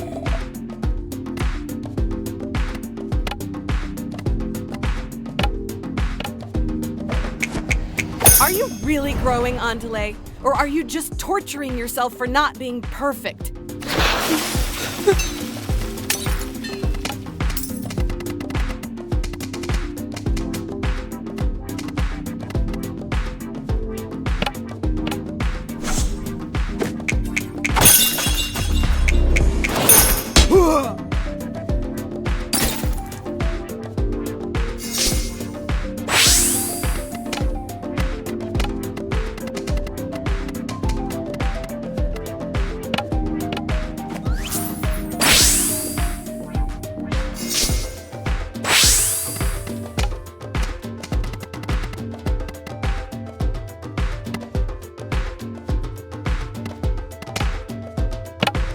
The spirit of Timber Hills!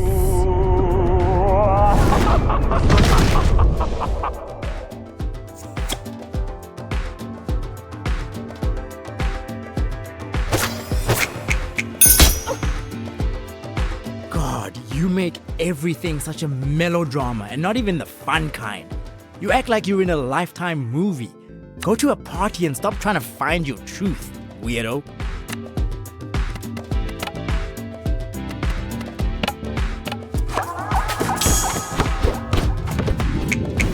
I'd respect you more if you could just admit that you're here for you, not for Tyler.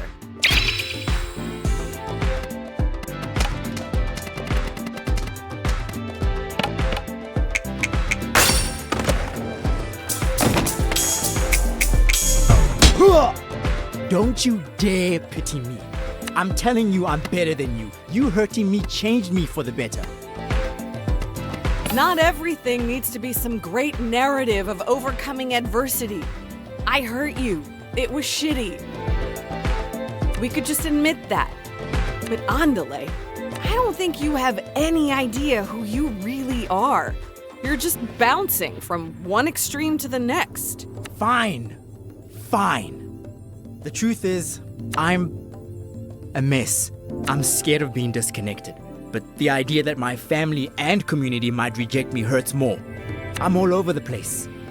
I only tell my parents good news. I only tell my friends funny stories. I'm afraid I'm gonna be found out as a fraud in my industry every single day. I'm beyond boundaries. But am I beyond understanding? Will I always feel impossible?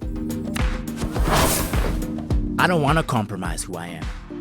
I contain multitudes, feminine and masculine, South African and American. I'm all of these things and yet defined by none of them alone. God, it feels so good to just say that all out loud. I feel stronger. Wait. Did we just accidentally give our opponent a pep talk?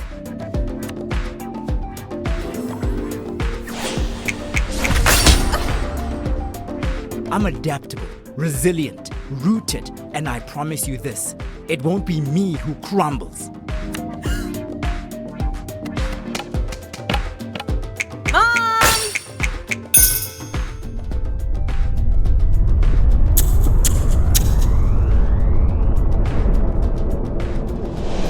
Your mother? This is not playing fair.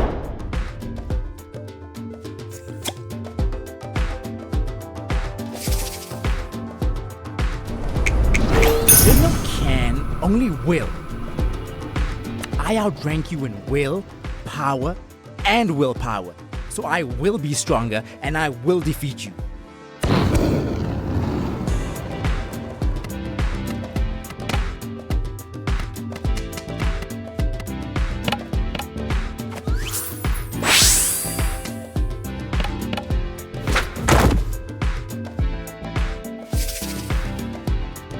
I don't recognize you. In fact, I'm not sure if you recognize yourself right now. What I should have recognized is that most 17-year-olds don't have 5 entire scorched earth breakups behind them. I meet so many people, none of them see me.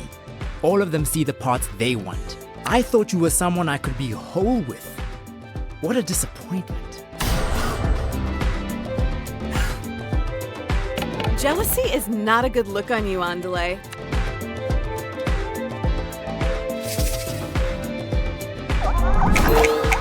I've spent a lot of time not being able to stand being myself. I kept looking for someone else to validate me, but now I know. I'm the only one I'll ever need.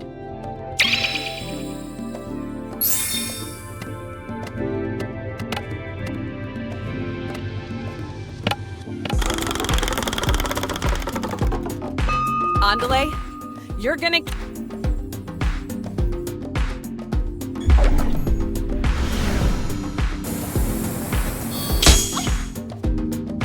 My skills were forged by real struggle, not the kind that coddled middle-class kids like you give themselves to be interesting.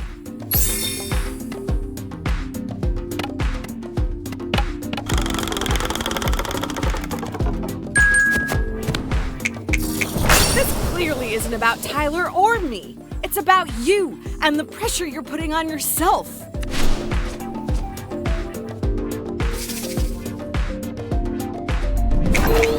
There's no can, only I outrank you in will.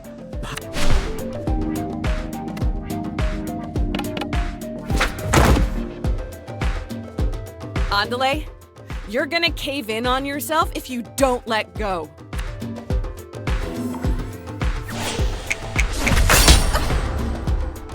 I meet so many people, none of them. I thought you were someone I could...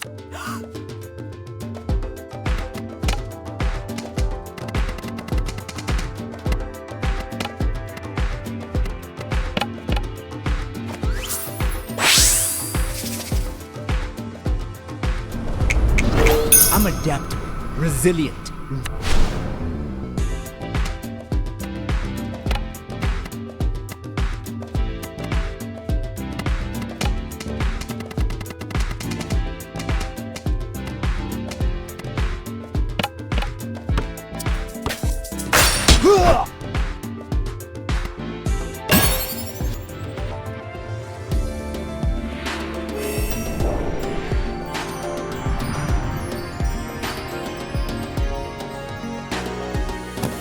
You know what, Andale? I'm happy you and Tyler are friends. You've been a better friend to her than I have, hard as that is to admit. I'm sorry that what I did to you two got in the way of that. It was selfish. It was stupid. I know you don't owe me anything, but I really am trying to be better. I hope you can give me a chance to prove that. I have to admit, this conversation has made me realize I have myself a little less figured out than I thought. For now, I'll reserve judgment. Send me a text if you ever want to talk. I mean, you've clearly got my number.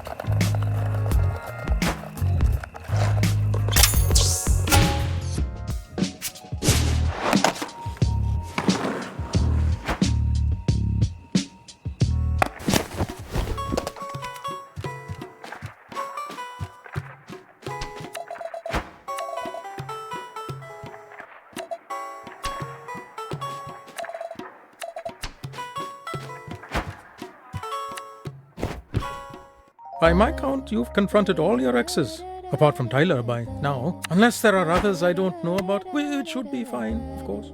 It's like ripping off a Band-Aid. You have to do it quickly and all at once. Before you even feel the sting. Oh yes, speed is what's called for when dealing with long-buried emotional trauma. I still have no idea what to say to Tyler. If she even wants to resolve things. Think of it this way. No matter what you say or don't say, it can't get much worse between you. Wow, that was cold. I didn't think the old man had it in him. What I mean is, you've come this far. And with Tyler, you have nothing to lose and everything to gain.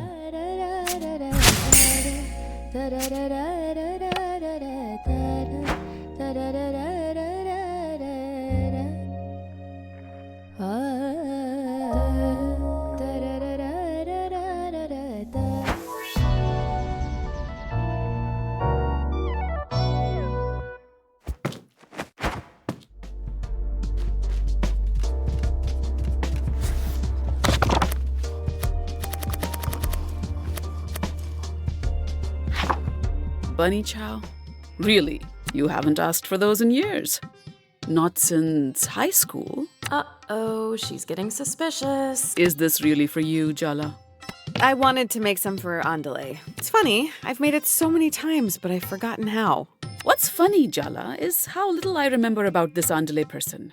You aren't involving me in some scheme, are you? You love a scheme, Amma. Don't pretend you don't. I like a subtle, well-planned, perfectly executed scheme. Yours are more like a car crashing into a volcano. Very well, Jala. Between Aruni's wedding, Pati's imminent arrival, and you, I don't have the time or energy to fight. I'll teach you. Come on. That was too easy. I bet she was already hungry. Start by washing your hands.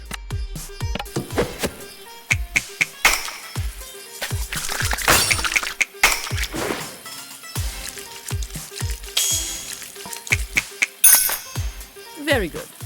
Do not underestimate the challenge of this recipe, Jala. Chop the garlic and ginger finely. Got it. You're not done yet. You'll need to cut the potatoes and lamb into cubes too. Maybe we should invest in a mandolin. Nonsense. We have no need for some specialized medieval French contraption. I'll just start dicing the onions.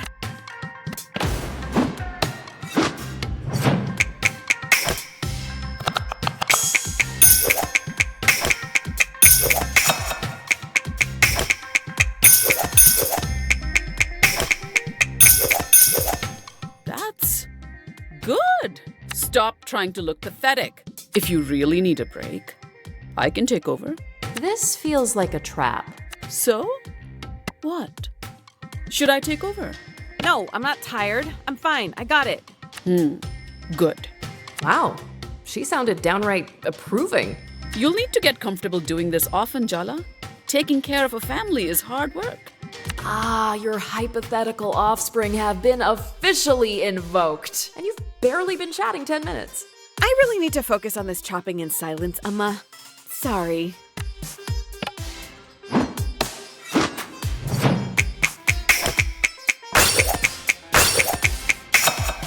I really am an incredible teacher. Finally. All right. Light the stove and heat up some vegetable oil in a pan with a good bottom. She said bottom. Get your mind out of the gutter, Jala. She said bottom. Like working with a child.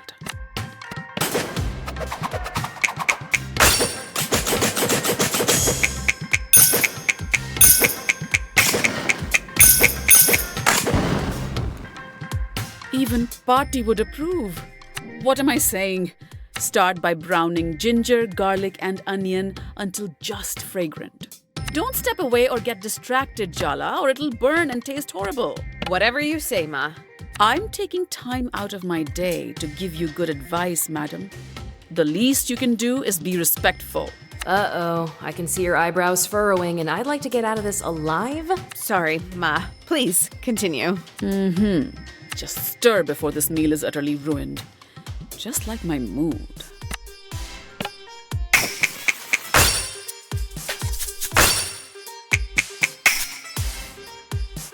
You won't completely embarrass me in front of Pati. I finally remembered Andale. Oh no. They're Tyler's best friend, aren't they?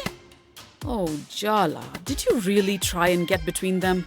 It's more complicated than that. Why can't you take my side? Why do you always assume it's me who messed up? When it comes to Tyler, even though you're a smart girl, you're emotionally stupid. When it comes to love, your judgment goes out the window. I truly cannot predict your behavior. It's enough to send me to an early grave. When have you ever won challenging Mom directly like this? You have to learn to act weak, Jala. Is it so hard for you to trust that I've changed? Jala, you've only been home a few days. You think what we went through the last 3 years can just evaporate? If you want my trust, you'll have to earn it back. Slowly. Okay, yes, I can do that. It's time to add the lamb to the masala mix. You can handle that, can't you? Yes, Ma.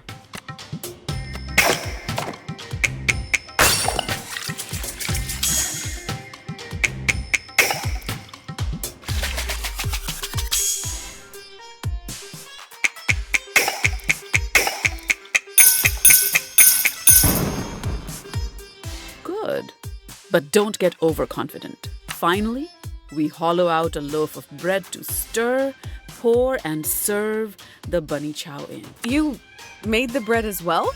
You could use store-bought if you don't care what your food tastes like. I just like things to be done correctly. Now, let's finish the job.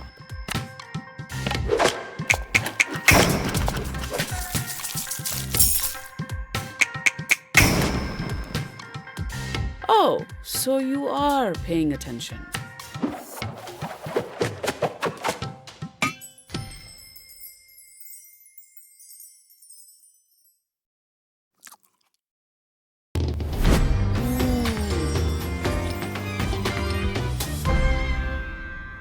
So, how is it? I think you could hand this plate to anyone with pride. It's quite competent. Good work.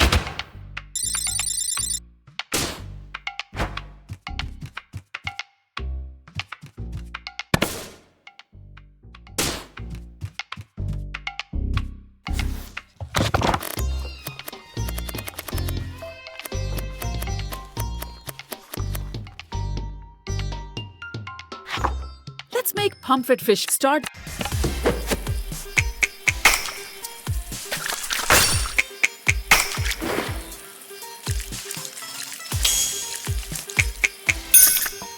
Very good. First,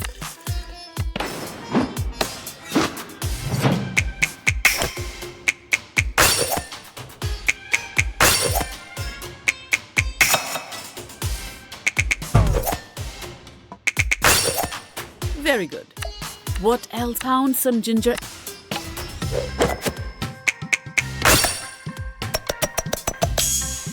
Well done, John. That's what. Add the spices to the ginger garlic.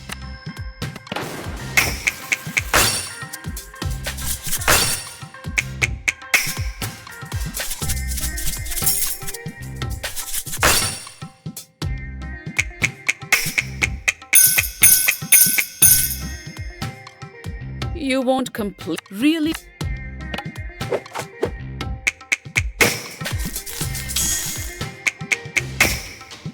I need light the stove.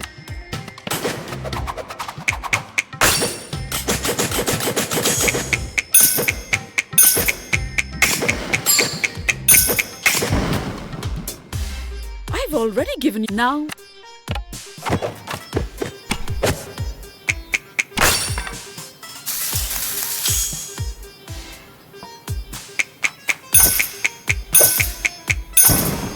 Even party would. What am I saying?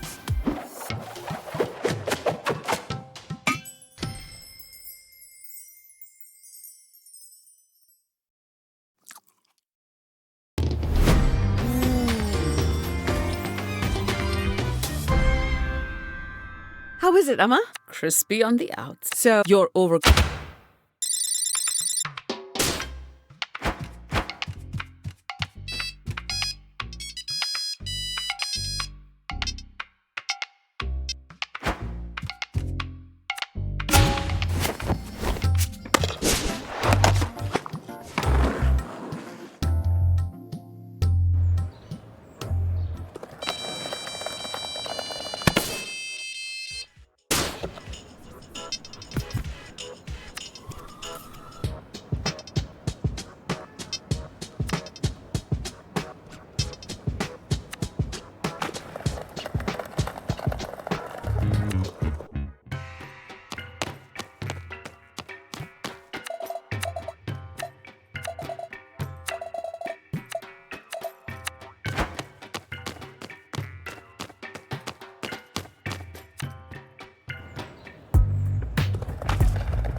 Wow, this is a very intimidating group of women.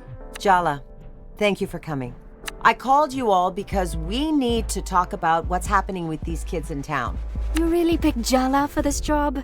Salma can't stand her, and I'm pretty sure Aisha has a burn book full of her yearbook photos. No offense. Offense very much taken, thank you. Soundy wouldn't let me in. She was my only option. Oh, yeah. It has nothing to do with the torch you're still carrying for her. If I didn't know any better, I'd say you sounded jealous. Say one more word and you lose a bun. You wouldn't dare. Try me, princess. Ladies, my shop is not the place for a cat fight. Oh, good one, Auntie C. Didn't two librarians pull each other's hair out over you right here last week? What? That's not... Ladies, let's remember what this is about. The kids. Do you think you're getting through to them, Jala? Convincing them to kick that Soundy to the curb? I'm cautiously optimistic. You can count on me. Ugh, famous last words. Seriously. Uh-oh, they're ganging up on you now. You have the same mindset as a teenager. Just speak their language. A2, Auntie? Salma will barely talk to me. So I guess Jala's our only hope. God help us. God abandoned us a long time ago. We live in hell. That's the positive attitude I know and love, Tyler, dear. Go see what's going on at the park, Jala. Hopefully what you've done is enough.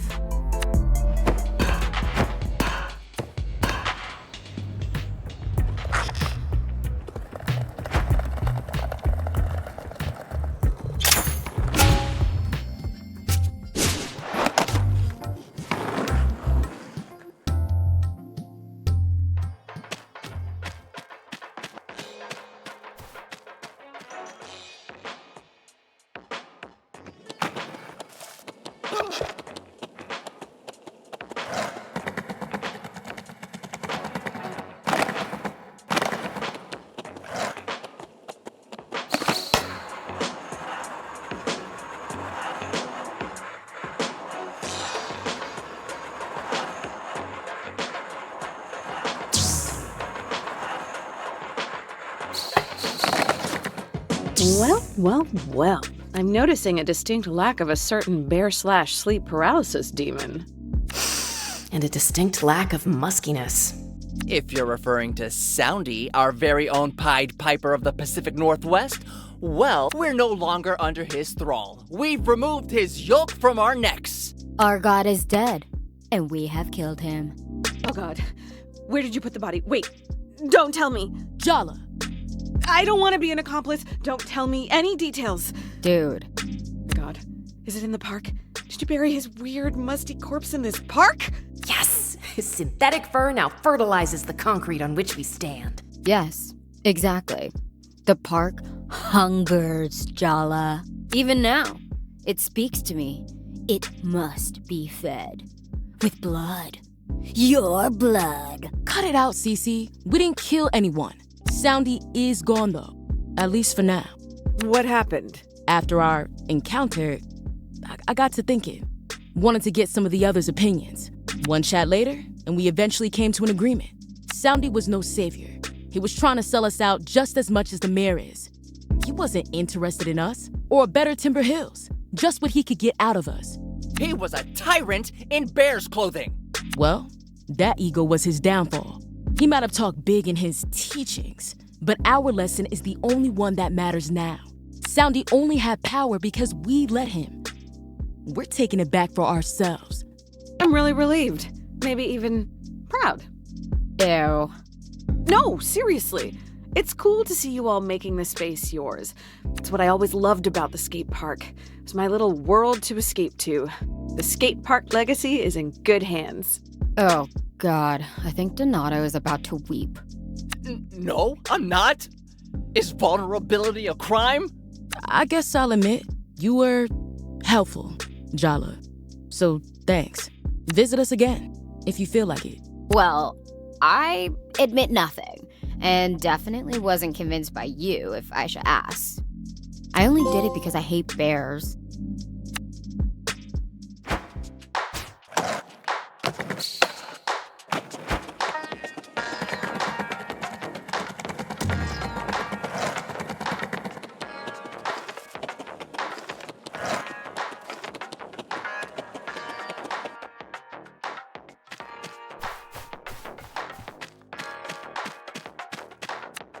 Now that Soundy's crawled back into the sewer, Cece's writing a column to build support for the idea of the park as a community space. Salma's going to take pictures. The mayor isn't going to redevelop this place without a fight. The mayor should be terrified. I would be. Oh, I'm sorry. It's probably awkward for you, isn't it? After all, the mayor's Jennifer's mom. We didn't do family dinners or anything. Their relationship's complicated. I don't really give a shit. Why can't you just admit that you do care? You just can't stand the idea that I don't. I won't.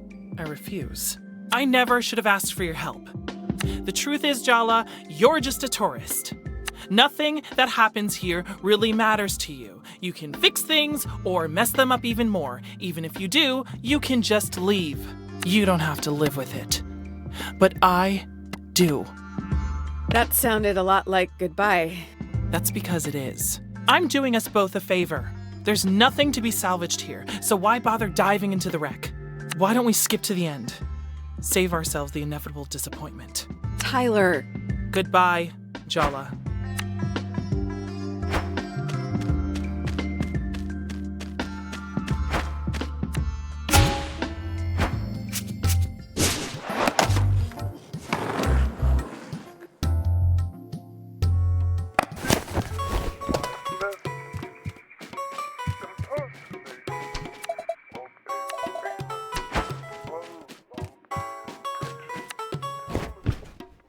So, Jala, your Amma and I have something to tell you tomorrow. You cannot just say that and then leave me in suspense. No, it's nothing bad. And your Amma should be here when we discuss it. I just wanted you to brace yourself. You get that this is worse than saying nothing, right? Oops. Just be nice to Amma tomorrow, okay, Jala Pataka? And try your best to stay calm.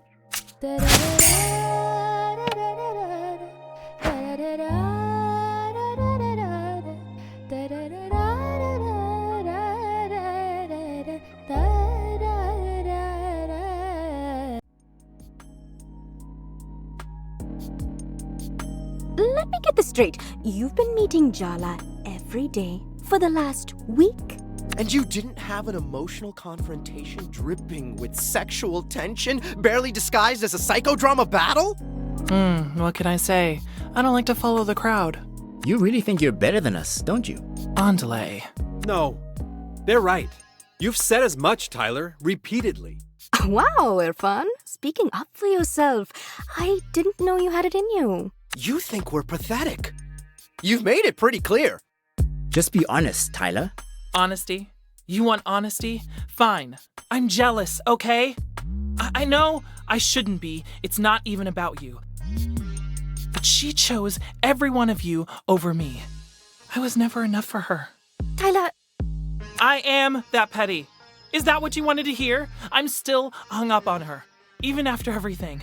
You think I think I'm better than you? That you're pathetic? What a goddamn joke. Jala only dumped the rest of you once.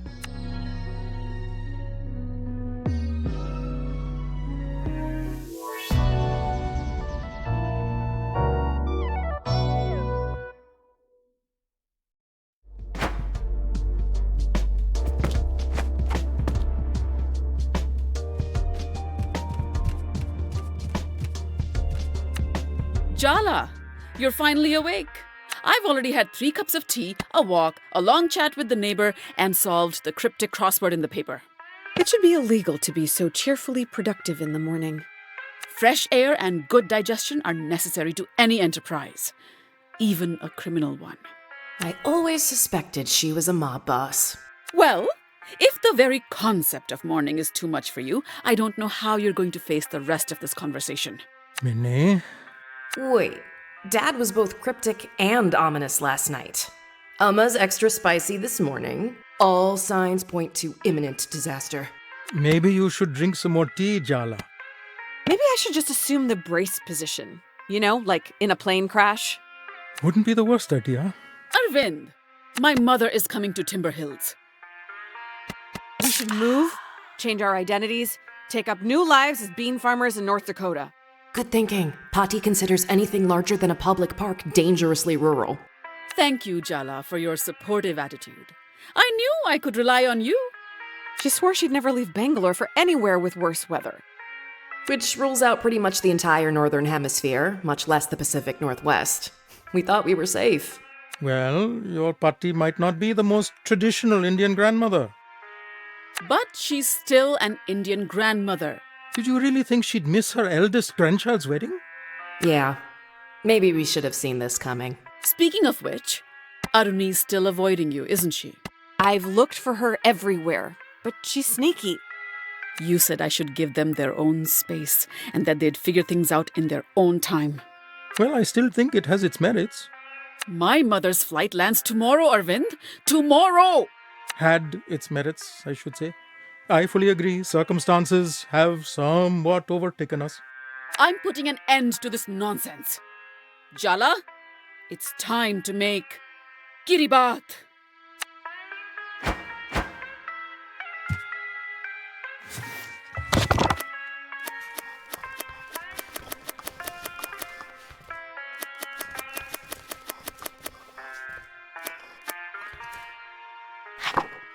Do not be fooled into thinking Kiribat is a simple breakfast dish made of rice and coconut milk. Kiribat is an institution, a way of life, a trial of Sri Lankan culinary skill, and let's be real, femininity. For our mother, an Indian Tamil woman married to a Sri Lankan Sinhalese man, Kiribat doesn't symbolize prosperity or mark celebratory occasions.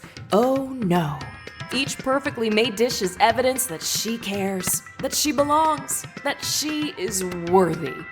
Can we take the drama down like 8 to 10 notches? This isn't been her.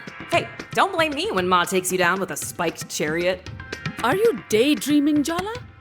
What could possibly be more important than fixing your relationship with your sister? I'm fantasizing about our joyful reunion. Visualizing. Manifesting, even. Try and manifest some attention, please. And why do you look so nervous, Jala? I'm planning to eat the Kiribat, not you. Start by washing your hands.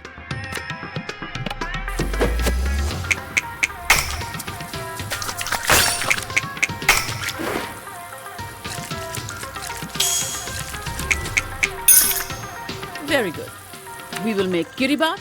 You will take the Kiribat to Aruni and you will patch up today. Hey, I've been on the reconciliation train for several stops. Tell that to her. You think I haven't? Please, Jala, I'm very capable of triangulating you two. Wow, Mom. That actually explains so much about our childhoods. Now wash the rice till the water runs clear.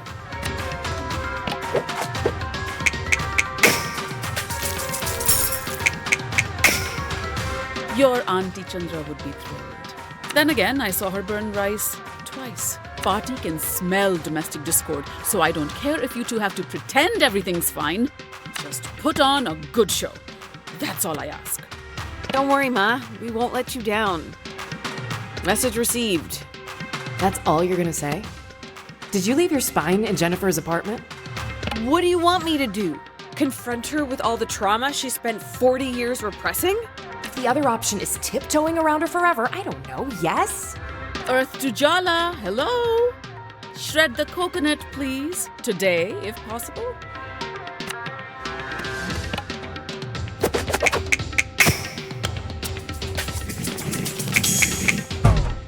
It was fine. How much validation do you need? Blend the coconut with water. Not too fine, not too coarse. I'll try. Don't try. Set your mind to do it properly. Dance, little Jala, dance.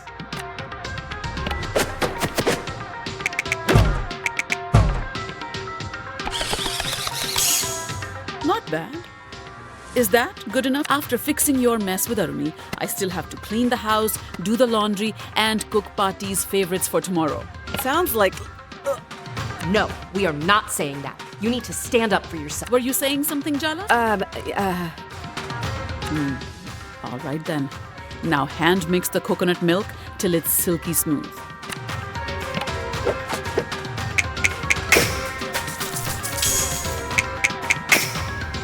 Good. But don't get overconfident. Now go wash your hands. What are we, a kid? We don't need to be told that. You're supposed to be the voice inside my head, not the one coming out of my mouth. Then tell her what you really think, so I won't have to.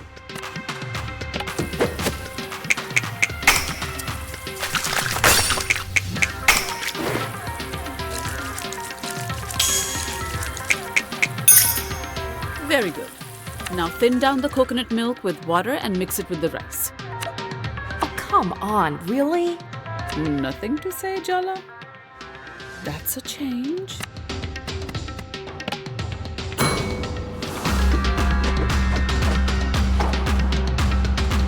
What just happened? I don't really know. Whatever it was, you should tap into it more often.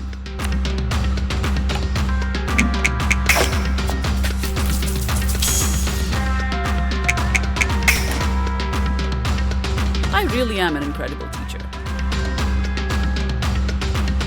You're being suspiciously quiet, Jala. It's starting to make me nervous. Okay then. Now it's time to add the sea salt. I ran into one of your students the other day. They said you were their favorite teacher.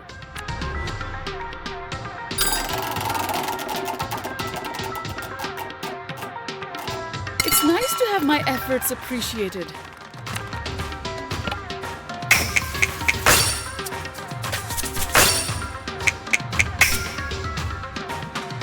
Well done, Jala. Touchdown. That's what they say in basketball, no? Now it's time to light the stove.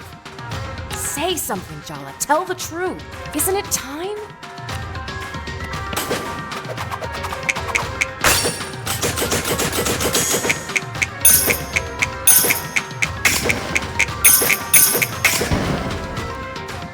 Even Patti would approve.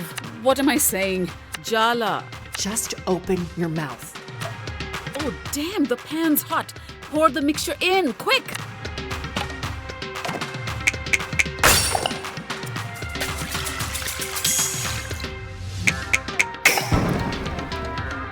That's good. Just open your mouth, Jala. The truth will fall right out. All you need to do is let it. Don't you trust me? I don't trust myself right now. Isn't that the same thing? Jala? Jala! Seriously, Jala.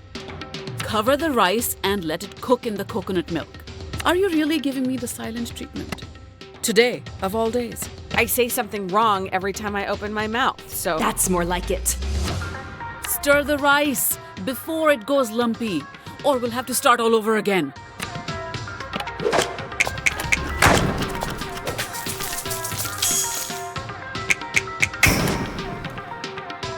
Oh, so you are paying attention. This time try to stir the rice as though you're not expressing your buried resentment towards me. How about you stop taking out your anxiety about Patti coming tomorrow on me? I'm just trying to help you. You're not good enough for her, so today nothing I do is good enough for you. Keep going, Jala. You're on a roll. Well, guess what, Ma? Maybe I'm not perfect. Maybe you aren't perfect either. Sing it, sister!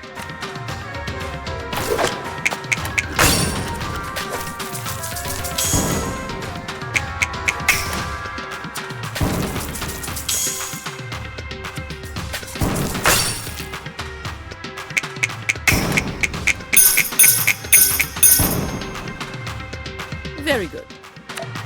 What else do you expect, Jala? I see. You're worried about Aruni. That's what this drama is all about. Wow, did she even hear you?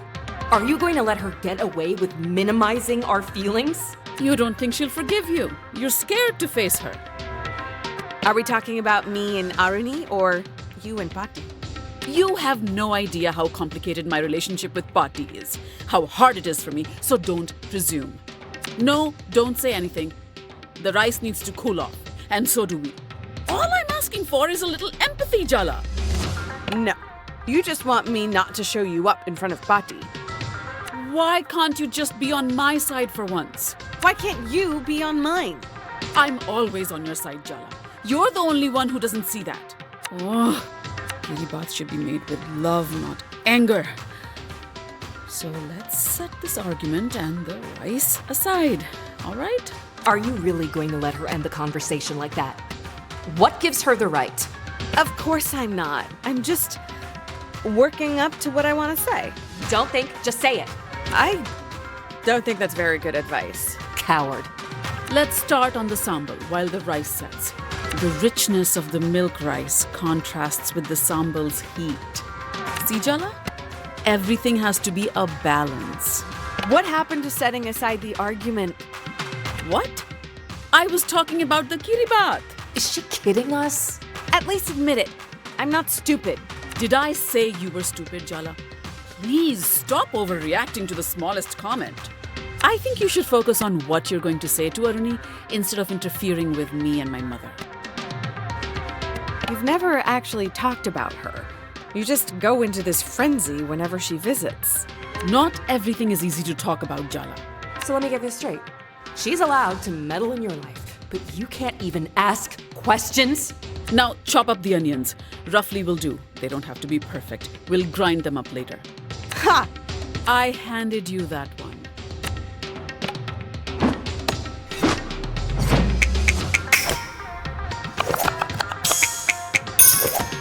I knew you had my cooking. You were doing so well, Jala. Why are you stopping now?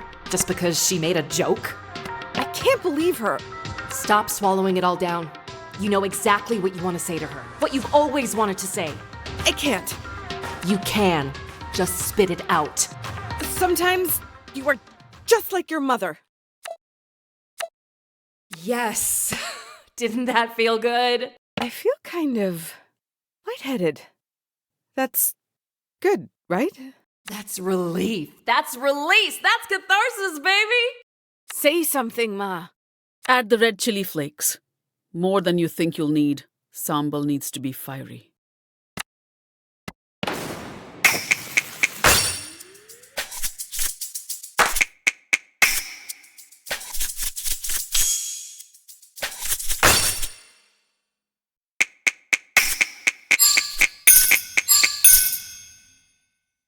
Better than last time. You know, Jala, sometimes I hate how much I see myself in you. I moved continents to get away from my mother. Compared to that, you didn't go that far. You moved here when we were just kids. Is she really still angry with you? I broke her heart. I did it knowingly. And I don't regret it. Is it really fair to ask her to get over that? Ma, look at that. Time to crush everything up with the mortar and pestle. Go on now.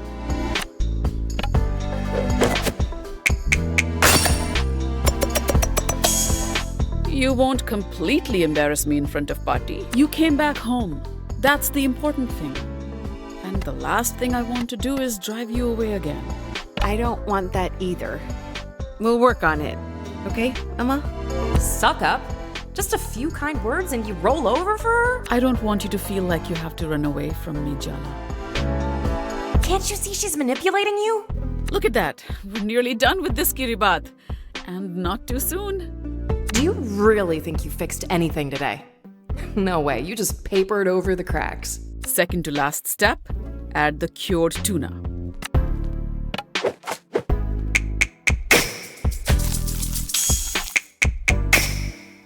I've already given you two. I know I said you have to fix things with Aruni, but it's all right if you can't. I'll just deal with whatever Patti has to say about it. I mean, who cares what my mother thinks, right? Look, don't answer that. Final step, cut up the kiribat into nice even pieces.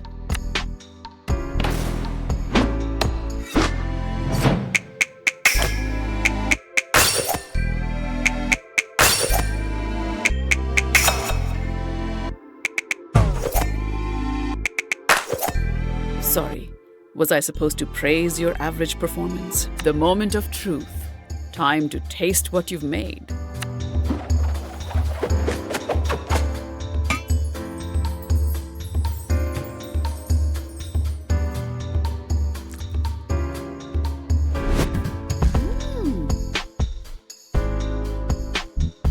So, does it taste good enough to inspire a miraculous sibling reconciliation? It is recognizably kiribat. That's good, isn't it? It's not bad. Perhaps the nostalgia value will carry the day with Aruni. I'll take any slim hope of advantage I can get.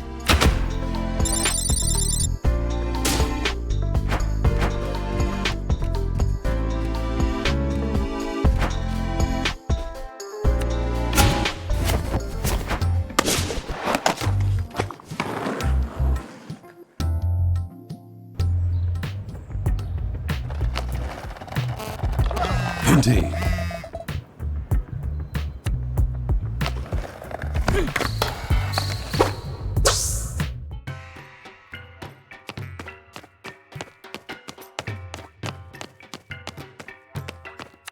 Congrats, Jala. You've reached a new low, getting Mom to emotionally blackmail me into meeting you with Kiribati.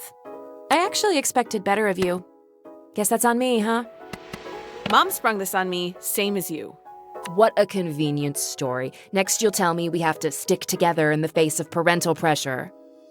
Isn't it already obvious she doesn't want to be here? And why is this all your fault anyway? She's the older sister. Can you just give me some space here? The commentary's not helping. I'm just looking out for you. So what? You wanted to talk. So talk. Are you nervous about the wedding? I've never even met the groom. And whose fault is that? I didn't come here for small talk. She just came here to blame you some more, Jala. Seriously, why are we even here? Let's be really honest. You're not back in town to make up with me, or Mom and Dad, or anyone else. You came back because Jennifer threw you out, and you had nowhere else to go. Yeah, it's true. I didn't have the guts to come back till everything blew up in my face. But I'm here now. That's something, right? Begging for scraps. Pathetic. You know it's not gonna work, right? God damn, Jennifer, I could kill her. I really could. You have no idea how worried I was every time you didn't pick up the phone. I take it she encouraged you to cut off contact with us?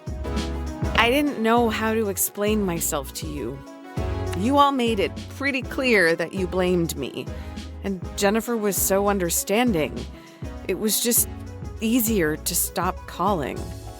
You were protecting yourself. It's understandable. Don't you dare let yourself off the hook that easy, Jala. No, you broke Mom and Dad's hearts. You were always their favorite. Are you kidding? You're an engineer. You're getting married to a man, a brown man. You're the kind of daughter Asian moms invent to brag about. They'd hide me in a closet. I can conclusively say there is no closet in the world that could contain you, Jala. You know, Auntie C actually cried. That old battle axe... Forget it. It's done now. I just want to know one thing. You and Tyler. Are you still in love with her? Me? No way. I just want to be her friend. My feelings are completely platonic. Yeah, that's not remotely convincing. Yikes, this is going to be a disaster. Either you really need to pee or you have a question you're dying to ask. Which is it? How have you been, really? How's work? Any planes fall out of the sky recently? Keep your voice down. Everyone knows I'm an engineer at Boeing, dummy. Should be illegal to love your job this much. I got a promotion last month. And it's also where I met Ahmed. I bet it came with a salary bump. You're picking up the tab, right? When have you ever picked up the tab, brat? Your ass is so broke, it probably does need a team of engineers to fix it.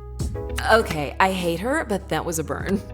So, is Ahmed the man of your dirty dreams?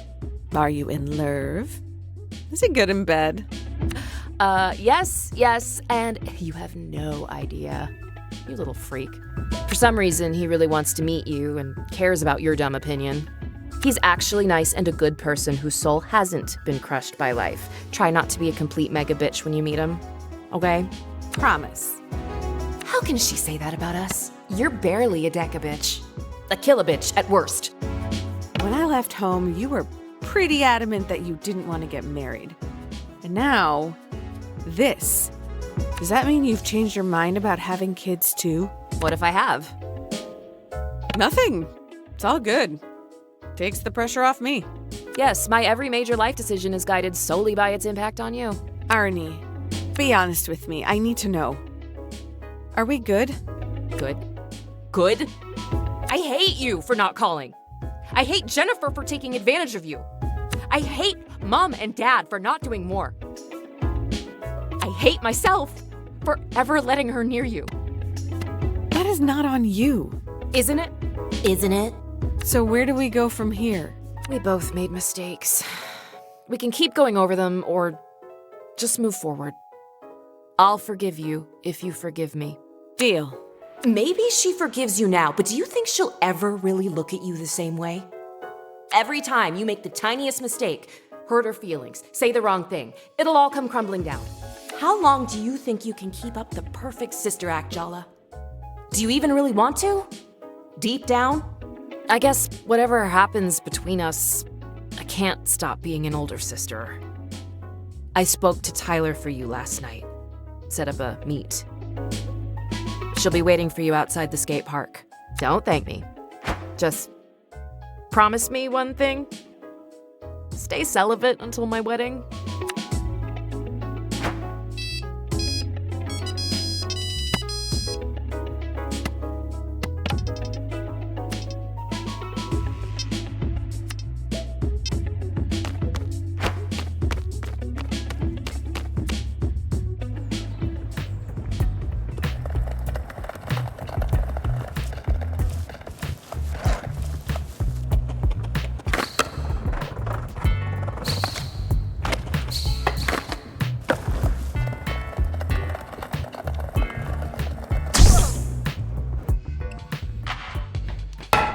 There's my champion. What's up, Auntie? The skate kids are all talking about Soundy leaving the park. You did good. Your Alma and I are going out for drinks tonight to celebrate. I knew you could do it. Aw, I didn't play that big a part. He sent those kids to face me, and after that, I guess they saw he didn't have their best interests at heart. They're lucky to have someone like you, though. And now you as well.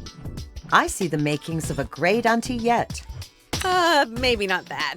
Something wrong with being an auntie? No, I would never say that.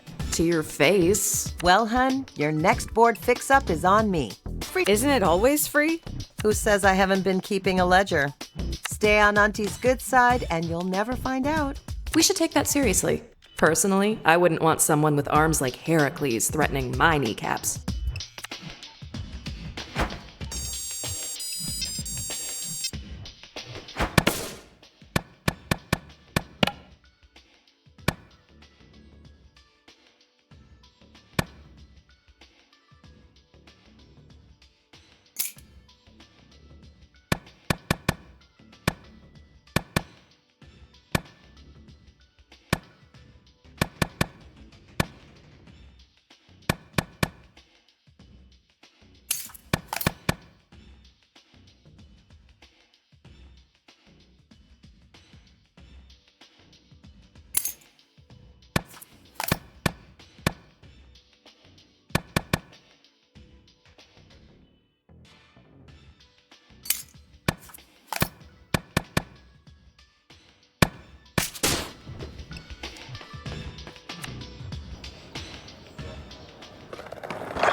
So, everyone, don't freak out, but I have someone to introduce. The person who actually gave me the idea for this little scheme. Aruni?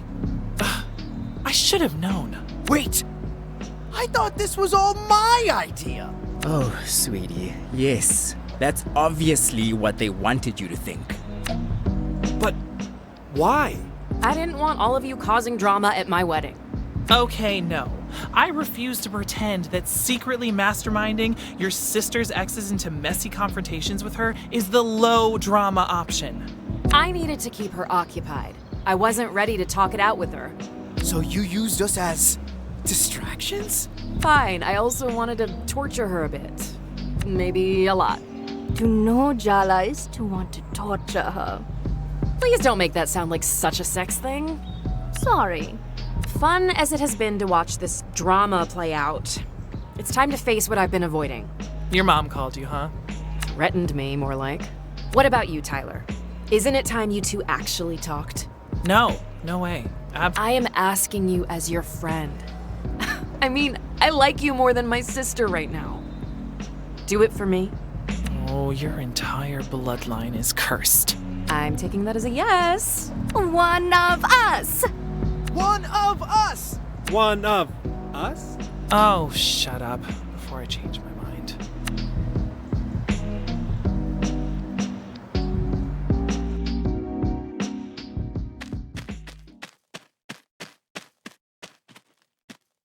Are you sure you want to do this? Tyler's not going to be easy to deal with. It's never gonna get any easier. This is Tyler.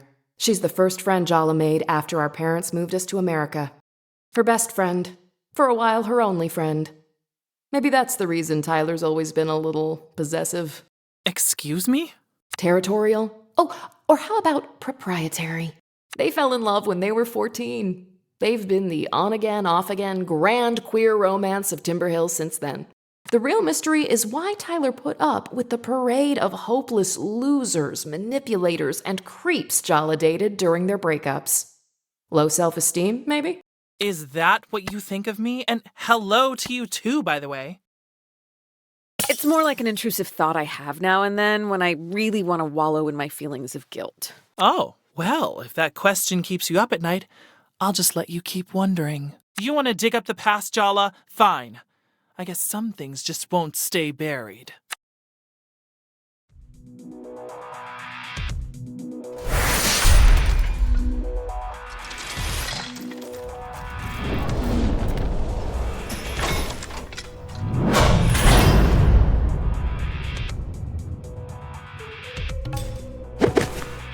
Is this front you're putting up supposed to intimidate us?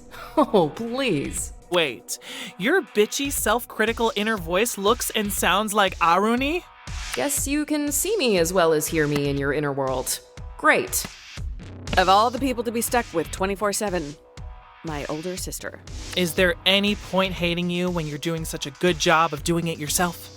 Give it a rest, Tyler. If you really hated Jala, why would you even be here? I had more respect for you when you kept your distance from us. But to come crawling back like this? Oh, it's really pathetic. More than that, it's obvious. Be very careful what you say next, Jala. I can't control what comes out of her mouth. She's you idiot. She's just saying what you're thinking. The words that come out of her mouth, you're just too scared to say them yourself. You've always understood us so well, haven't you? But I know you too, Tyler. You want to know the real answer to the mystery of why you always forgive us, why you'll forgive us even now, even though you shouldn't? You unbearably arrogant asshole. Go on then, say it. You're still in love with Jala. You never stopped. You never will. You don't know how.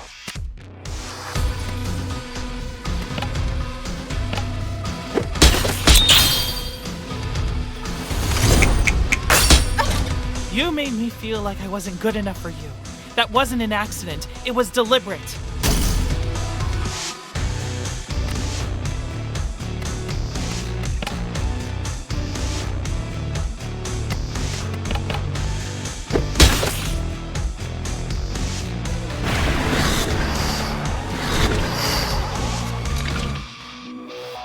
Sergio and Bruno? What the hell is going on?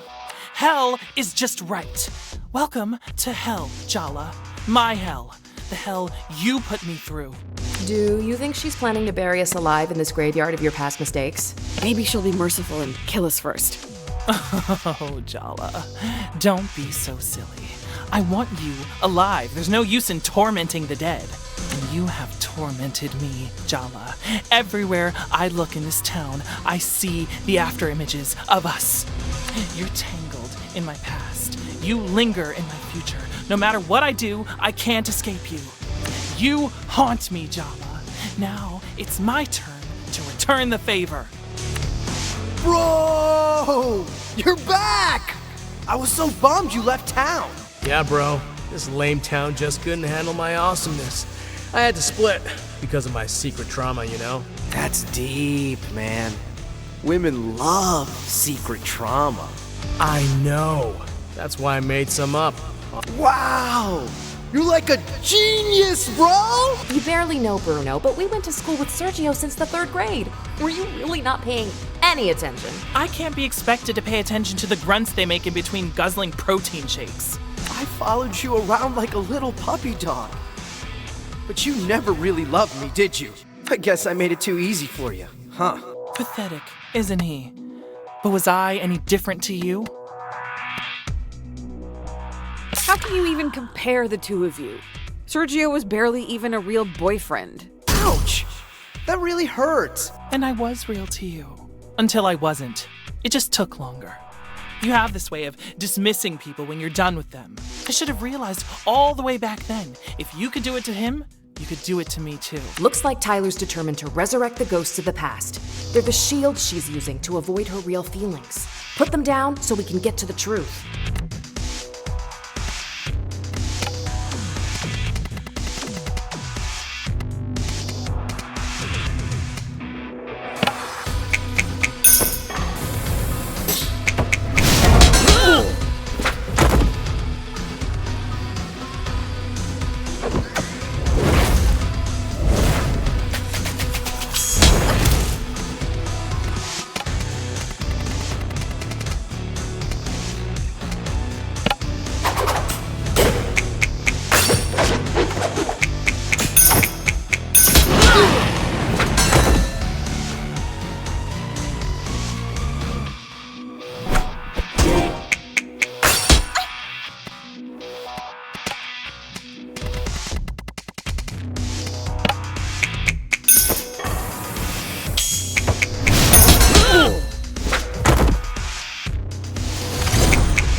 All it took was one smile and a mouthful of sweet promises for you to leave this town in the rear view.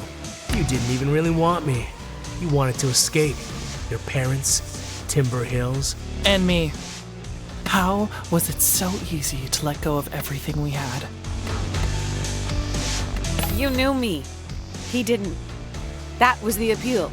I knew my obliviousness was sexy. You wanted someone who didn't know you because you wanted to pretend to be someone else. Just for a while. And of course, you expected me to be waiting for you whenever you decided to come home.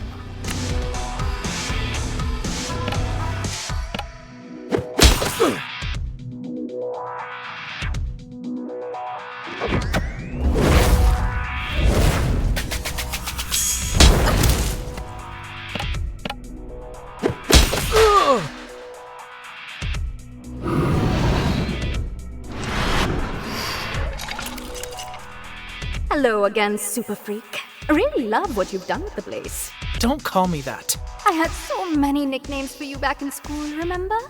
A creature of the night, Death Becomes Her. Oh, and my favorite, Ferris Buttless. Ouch. It's like you conjured her straight out of my worst fears. The kind of girl who was every kind of girl I wasn't.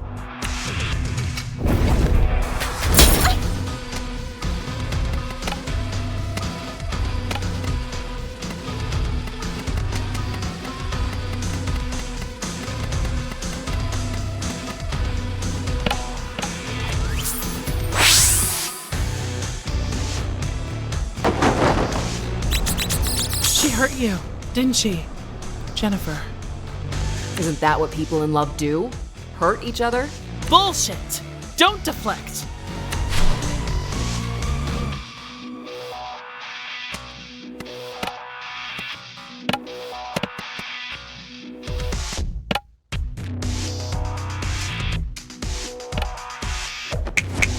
You pretend you don't care, but each of these ghosts tells a different story.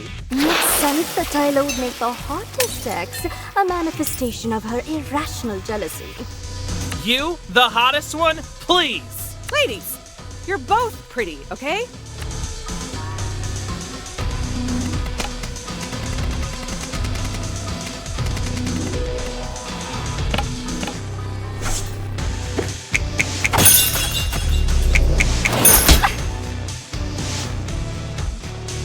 I still think about how you felt, Jala. The things you let me do to you. The promises you whispered. She bullied me, Jala. She made my life hell. And you had a relationship with her behind my back. Of all the people in the world, how could you betray me with her? I didn't betray you. I never said I loved her. Oh no, you saved that for her. But you gave me everything else, didn't you? We weren't even together, Tyler. But you knew how I felt about you. It scared me, okay? How deeply you felt about me. It always scared me. Finally, a little truth out of you.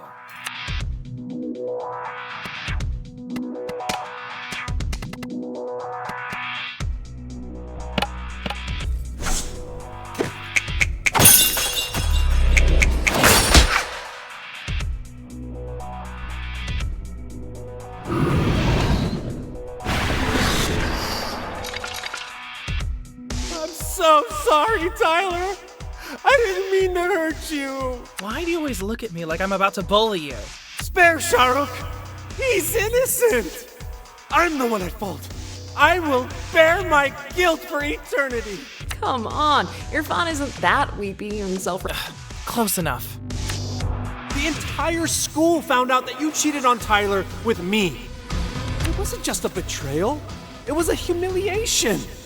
You're an expert at taking people's dignity, aren't you, Jala? I still found a way to swallow my pride and take you back. I made so many excuses for you. But that was the first time I regretted loving you. Not the last. I really thought we were done. That I'd lost you. Forgiving you then made you think you could walk all over me. No. Tyler, that's not what I meant. It's true, though. You counted on her forgiveness after that. You expected it.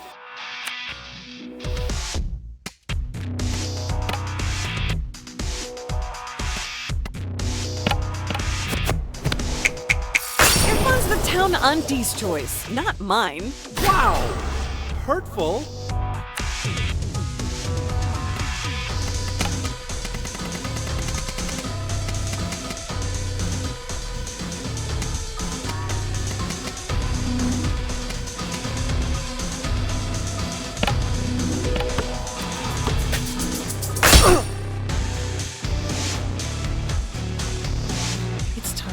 You lived with the consequences, Jala. Not everything can be fixed.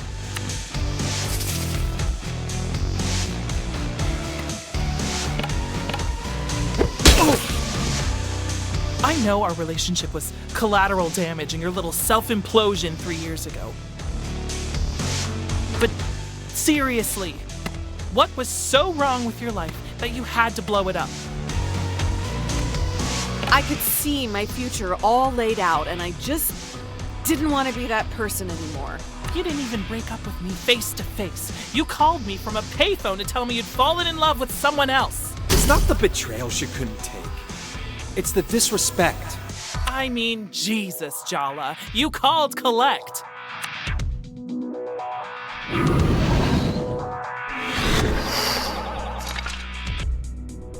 This has gone on long enough. Tyler doesn't need you anymore, Jala. She's got me looking out for her.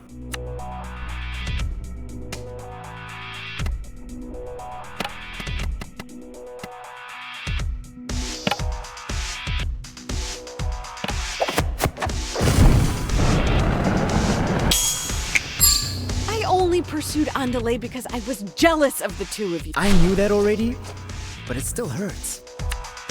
Face it, Jala. You're jealous that Tyler has me in her life now. How does it feel to be replaced? It's a good thing that Tyler has someone in her life she can count on. You've been there for her. I'm grateful to you, Andale. How dare you be gracious about this?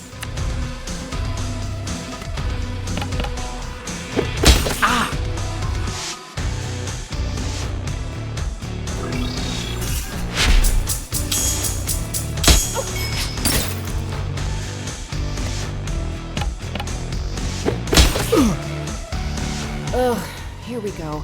I can already tell what you're going to ask. Can't you see I'm trying to have a moment here? Whatever, you're so predictable. Tell me the truth. Did you come back here for me, Jala? You're part of it. But I left a lot of damage behind when I left. I came back to fix what I could. I'm sorry. Is that disappointing? No. I'm relieved, actually.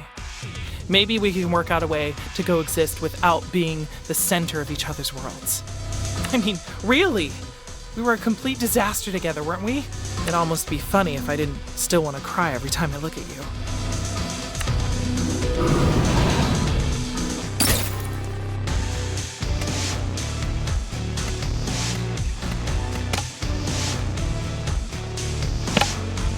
The spirit of Timber Hills!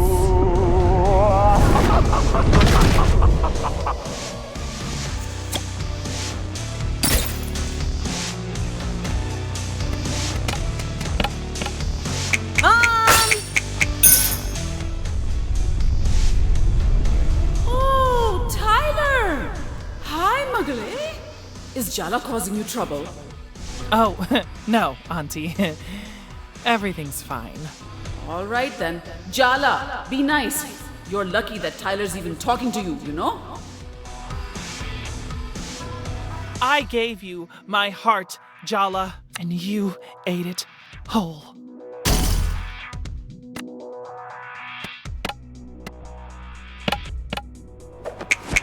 Does this graveyard represent all your cold, dead dreams? I like my dreams cold and dead.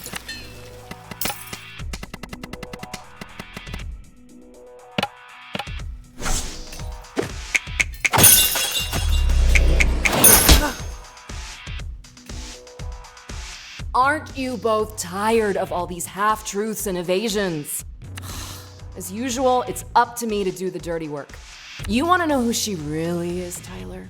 How she really feels about you? I'll tell you. You deserve to know. Maybe that'll help set both of you free. Arnie! If Jala wants to tell me, she can tell me herself. Yeah, Jala. Why don't you tell her yourself? Or I will. I wish I'd met you later. I would have known how to be more careful with your heart. Oh, please, stop trying to make excuses. This is just who you are. Selfish, impulsive, cruel. You don't deserve her love. That's why you always doubted it. That's why you ran. Because it was only a matter of time before she realized what you've always known. You're a fraud.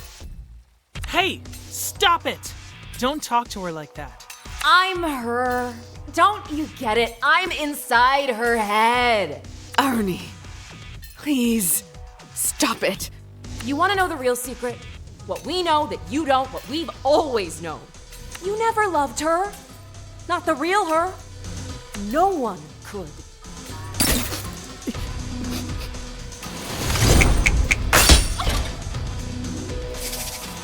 You and me, we're a graveyard.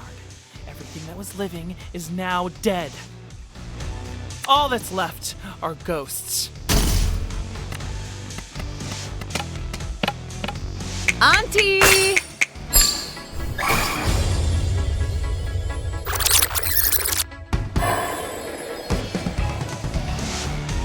You could never make up your mind about me, about your family, about your whole goddamn life.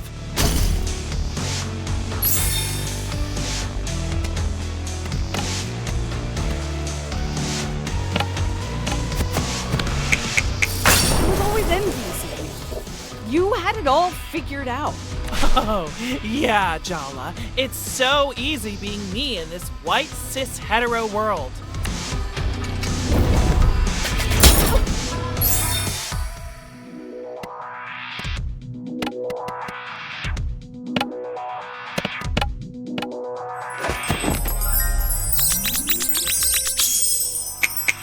Remember when we made out in the graveyard when we were 15? I promised I'd make you scream loud enough to wake the dead. What do you even want from me, Jala? What right do you have to ask anything of me?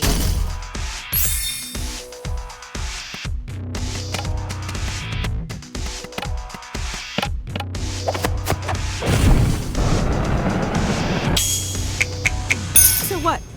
I don't want to be with you anymore, and all our years of friendship mean nothing? You didn't just leave me, Jala. You incinerated us.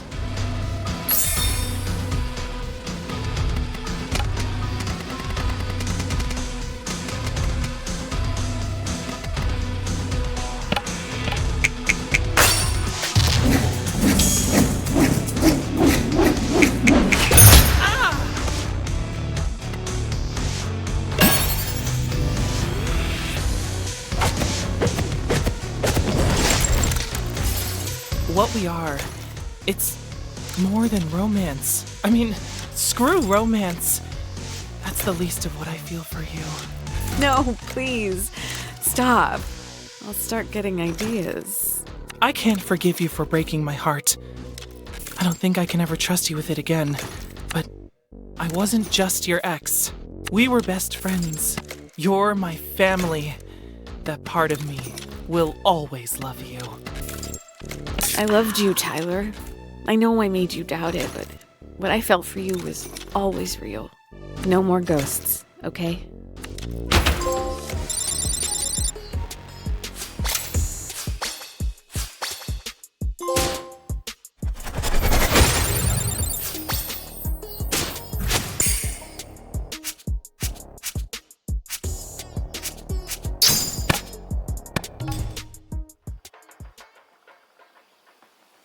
Before you say anything, let me just say this. Let's start small, okay? No blood oaths, no grand gestures, no promises of forever. Just two people who care being a small part of each other's lives. You really think we can go from what we had to being so measured with each other? We're trying this new thing called having boundaries. Good luck, you're already flirting. Ah, that reminds me. That Aruni in your head, you know she's nothing like your sister, right? She's a better version of Aruni than your version of Irfan, at least. I almost forgot how competitive you are, which is incidentally not my point. What is your point? I don't think she's good for you, Jala. Jala needs me. You don't even want her back. Why do you care? Damn it, boundaries, Tyler. I said it, and now I'm done. I trust you to take care of yourself. So, take care of yourself, okay?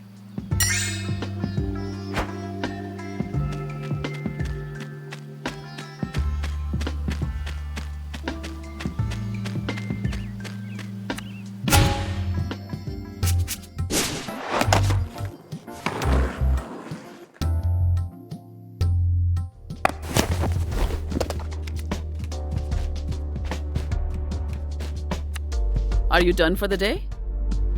Jala, why don't we watch some TV? Sure thing, Dad. Well, I'm going out with Chandra. We should talk in the morning, Jala. Well, that's not too cryptic.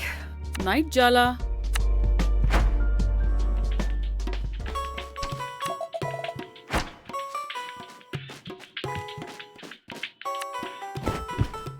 So, a little birdie told me today was a big day for you.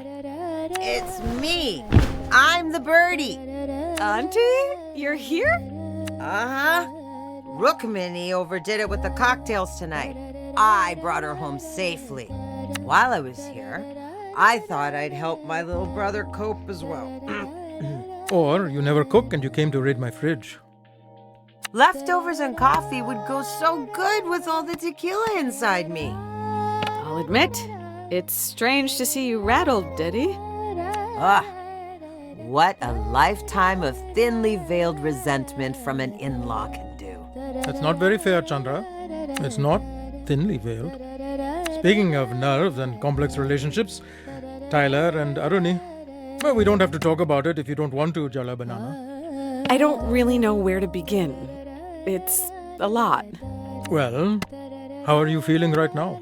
Like I've been 10 rounds with Mike Tyson, but emotionally. I think I used up all the feelings I had and then some. I'm in a feeling deficit right now. And now, Patty will be here in the morning. Dun dun dun. Did that sound laden with dread? I meant it to sound happy. You know, yay, my mother-in-law, who I love and respect, is visiting. Mom can't hear you right now. I'd just save your energy to muster up some fake enthusiasm tomorrow. That's the spirit. Come on, Jala! What's one more emotionally devastating confrontation? How bad can it possibly be? Eh? Cheers to that! You're both terrible, and I appreciate you so much right now.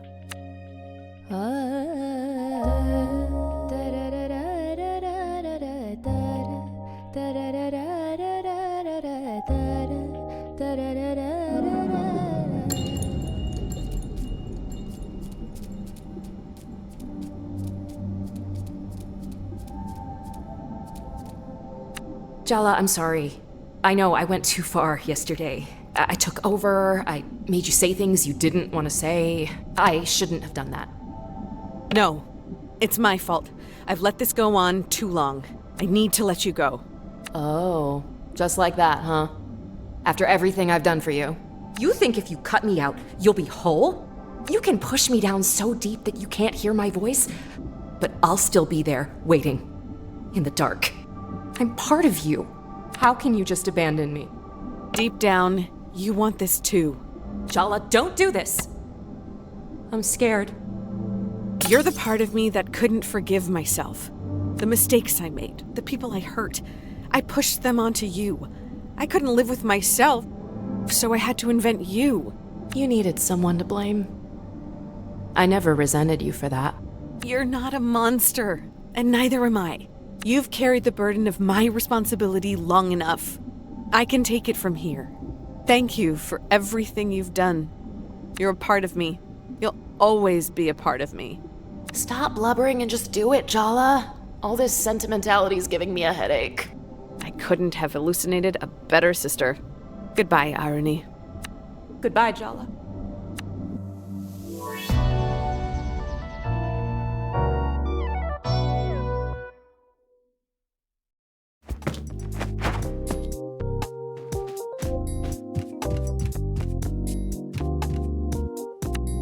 I'm glad you two have made up.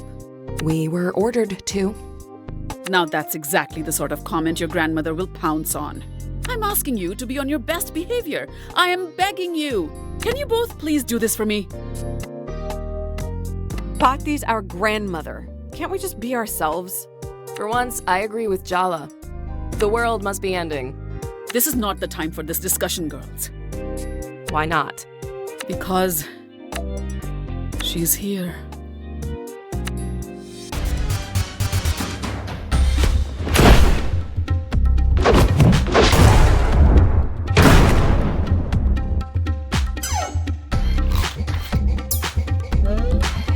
My three favorite girls all gathered in this cozy little kitchen. Have you missed me, darlings? It's so good to see you, Amma. You must be hungry after your long flight. I could eat.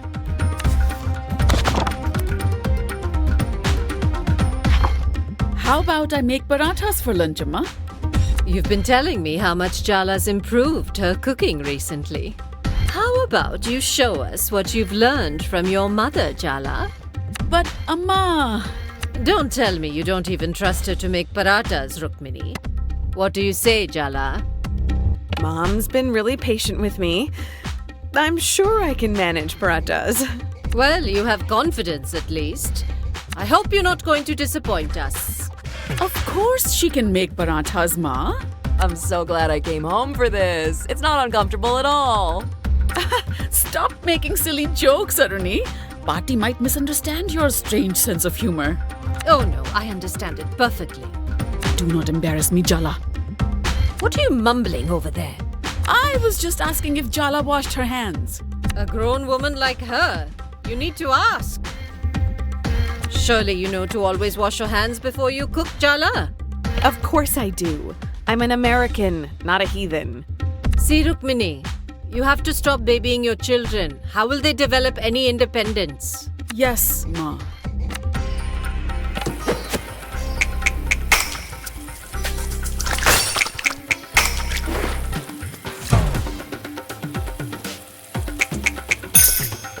Very good. Whisk the flour and salt together. You should sift first, or it'll be lumpy. Yes, Bhakti. Such an obedient child. Your mother had such a smart mouth at your age. Jala? Obedient? Sure, yeah. That's my little sis. Never put a foot outside the bounds. I see who did inherit your smart mouth, Rukmini. Just sieve the flour, Jala.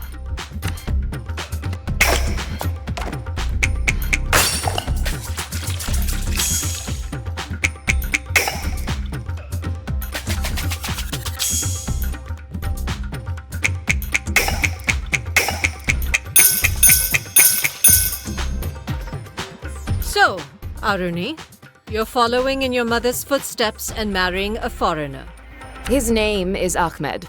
Did I say something wrong? It's just a fact. He's not Indian. Well, technically, neither am I. My dad's Sri Lankan and my passport's American. Not Indian. And you, Jala? You're also an American? What does it matter if Aruni doesn't consider herself entirely Indian? What does it matter? It's time to whisk the ingredients, Jala. What are you standing around for?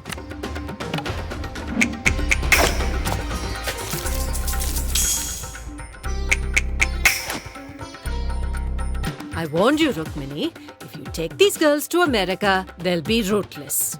Thousands of years of history and culture reduced to Bollywood movies and pretty outfits. I don't even like Bollywood movies. They barely even speak Tamil. My God, the poetry you've stolen from them. She tried to teach us, didn't she, Aruni? I'm staying out of it. She did, though. We just didn't want to learn back then. You're telling me my daughter, a teacher by profession, failed to engage you in learning your mother tongue? And it's not her fault? Told you to stay out of it. Girls, please. We used to stay up so many nights, drinking endless cups of tea and quoting poetry to each other. Didn't you want to have that with your own daughters?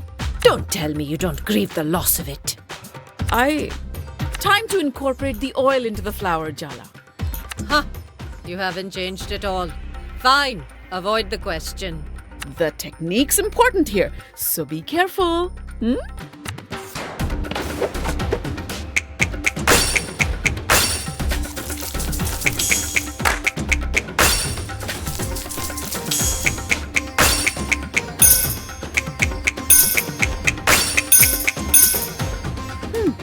Looks good, Jala. Now roll out the dough. Looks good. This shoddy job. Do it again, Jala, and pay attention this time. This is how I always do it, and it turns out fine. Fine? Is that really enough for you in life? To be just fine? Average? Unremarkable? Well, I love you enough to expect more from you. Do it again. Properly this time.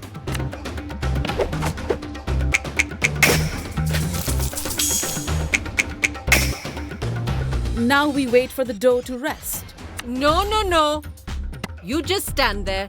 I'll teach Jala the proper way to make paratas. There's nothing wrong with Mom's teaching. Then why has it come out so badly? Don't make a sulky face. You have to learn to accept constructive criticism. Right, Rukmini? Yes, of course, Amma. See? Your mother agrees with me. Throw that dough away. We're starting again. Go wash your hands again. Come back with a fresh mind. That'll take more than a hand wash.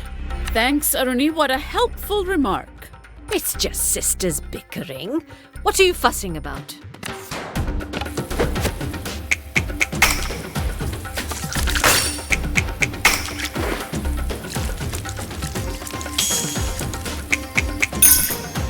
Very good. What's this I hear about you taking a sabbatical year before college, Jala? How you can take a sabbatical before you even begin, I don't know. Have you started applying for the new semester? I'm not really sure if it's for me, Pati. You really shouldn't delay your education. Wait, sorry. Did I hear that correctly? You're not sure if you're going to college? What is going on here, Rukmini? It's an ongoing discussion. You've been lying to me. Clearly, everything is not fine in your house. Your mother is an educator and you're not going to college? This is just a slap in the face. Time to sift the flour. Your daughter is throwing away her future and you want to talk about flour? This is really parenting, Minnie. Well, what can I say to that?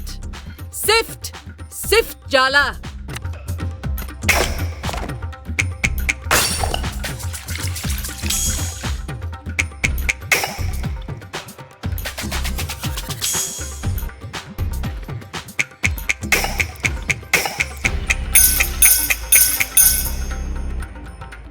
Do you even know what I had to sacrifice to get an education myself?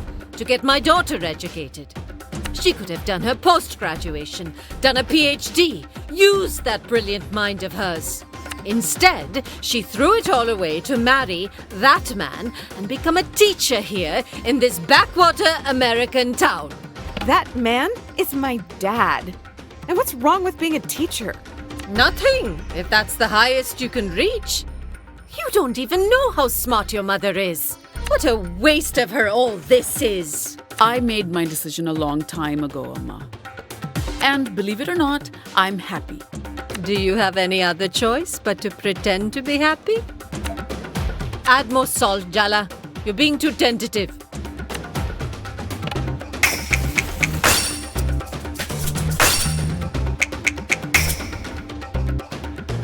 I told you that your daughter would one day make you cry the same bitter tears you made me cry. It's not the same thing. Don't tell me you approve of this I'm not going to college nonsense. Of course I don't. It's my life at the end of the day. So my opinion doesn't matter? I'm your grandmother. My blood runs in your veins. You don't even think you owe me an explanation.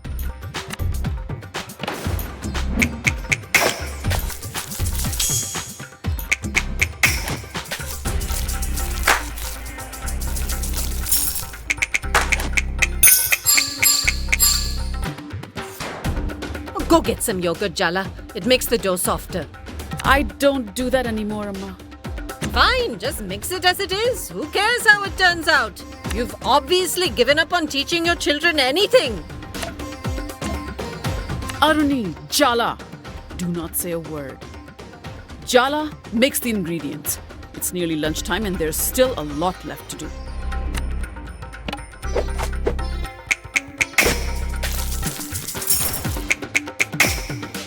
No, forget about lunch. Forget the parathas. None of this is about the goddamn parathas. Pati, you just want to find fault with everything Mom does, and you're taking it out on Jala. Is this how you've taught your children to speak to their elders? Aruni, be quiet. Aruni's right. Pati, you're not being fair.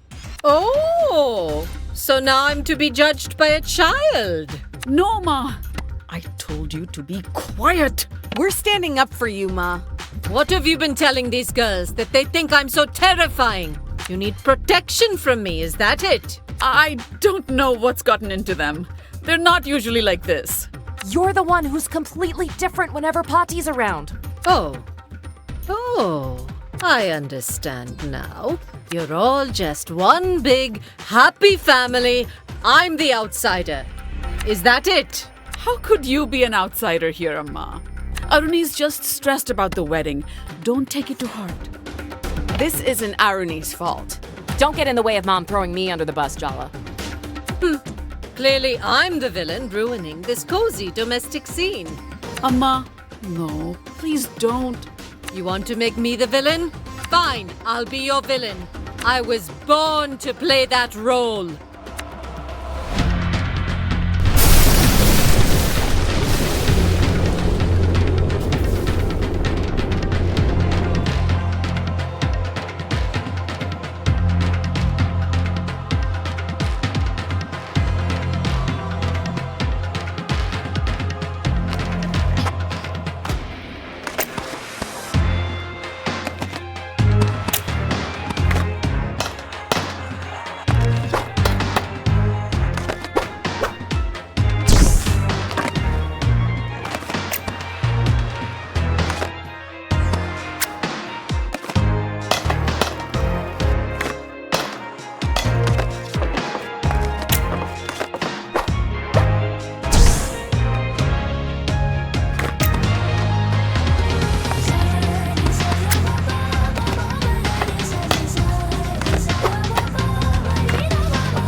Look around, Jala.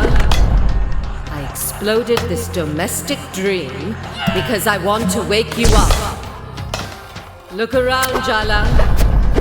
I exploded this domestic dream because I want to wake you up.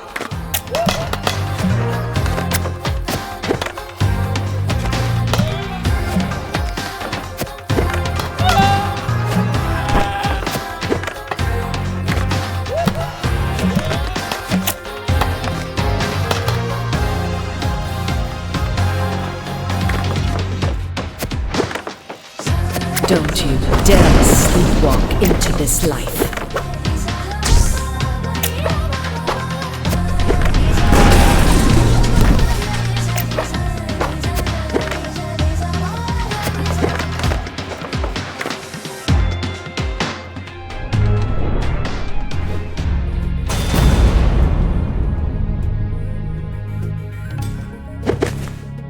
Your sister, she's a lovely girl.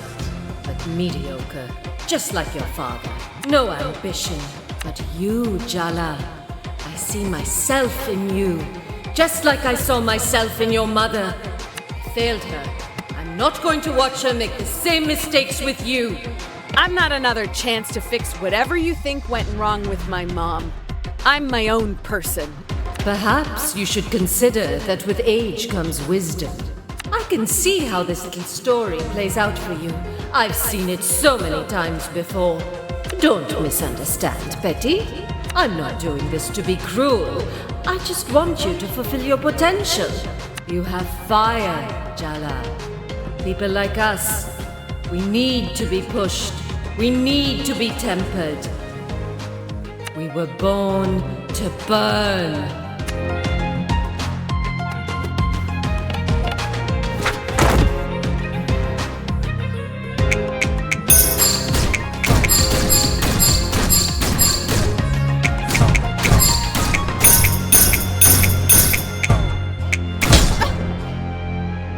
Men can make mistakes, but every choice we make, there's a price to pay.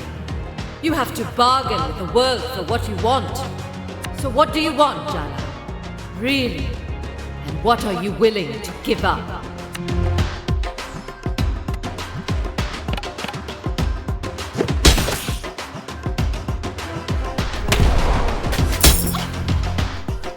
You think I sent you those suitors because I wanted you to choose one of them? Those dimwits and fools. Not one of them is worthy of my granddaughter. You were playing a dangerous game. My taste in partners has been questionable. That, I'm afraid, runs in the family. I'm glad you rejected them. I'm proud of you. You're selfish, just like me, Jala. Selfish isn't the worst thing for a woman to be in a world where we're raised to lose ourselves. These roles of wife and mother consume you if you're not careful. Just look at Rukmini. Don't you want more?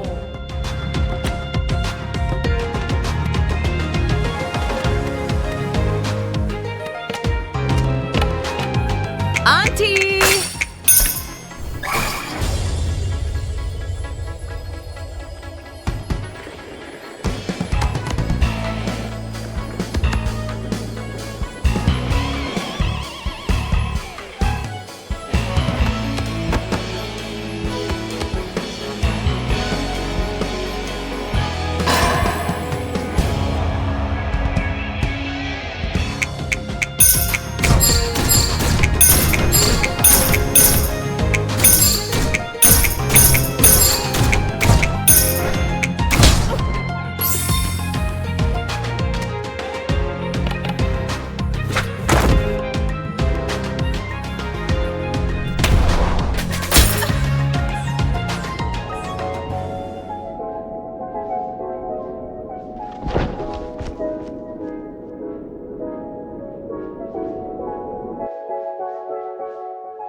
What's wrong, Jala Banana? You look worried. a mistake. I don't know what I was thinking. It's all right to need a little help from the people who love you, you know. You're not alone. And it's not just yourself that you're standing up for, right? Don't underestimate how powerful that can make you. The women in your family, they're all terrifying. It's so hot. Jala, I'm cheering for you. But honestly, I hope I grow up to be your grandma. Look, I hate to say this, but I'm proud of you. I caused house-exploding drama just before your wedding. I thought you'd be pissed. Some drama's necessary, like draining the pus from a wound. So, get back up there, and don't you dare back down. Got it? Remember, hydrate and lift with your legs. I'm trying to get through to my grandmother emotionally, not bench press her. You'll have better luck with the bench press. Thanks, Auntie C. I love how I can always count on you for an ice bucket full of truth thrown directly at my face. You're welcome. She loves you, Jala. Just remember why you're fighting her. It's not to win. You're not alone, Jala. I promise. I'm right here with you. My grandmother is the sweetest, kindest woman you could ever imagine. She makes the best gajar halwa. But that's probably a story for another time. Family's complicated, huh? Our family, our heritage, their roots, tethers. Don't let them be burdens, all right?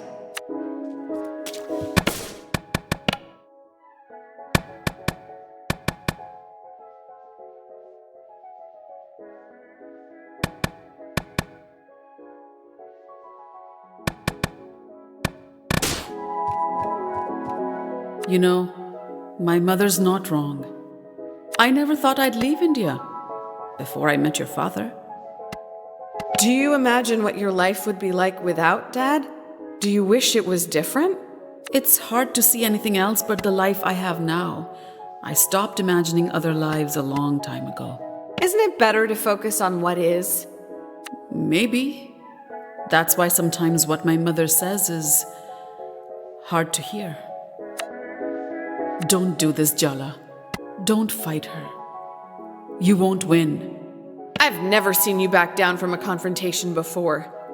I don't get it. You're like me, Jala. People make less sense to me the more I love them. Sometimes I think you're just like me.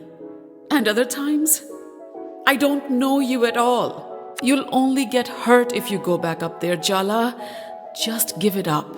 I'm not gonna be afraid of getting hurt anymore, Amma. Some fights are worth it, even if you know you can't win.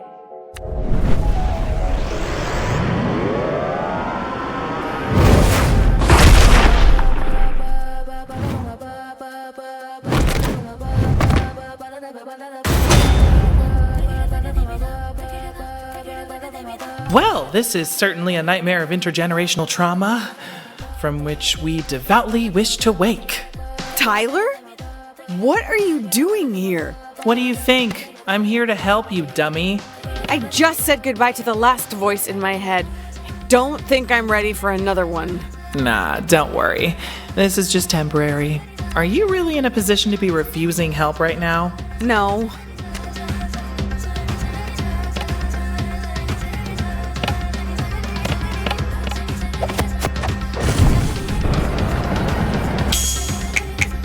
You've never said a word about me being queer.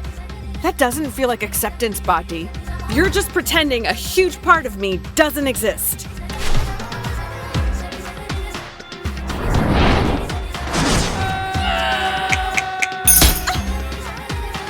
If you keep running from pain, you will lose yourself.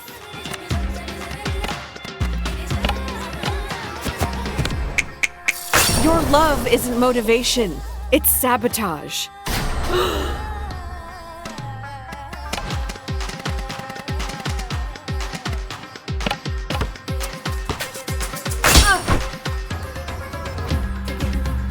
I really thought your mother would come to rescue you by now. Why are you acting surprised? You terrify her.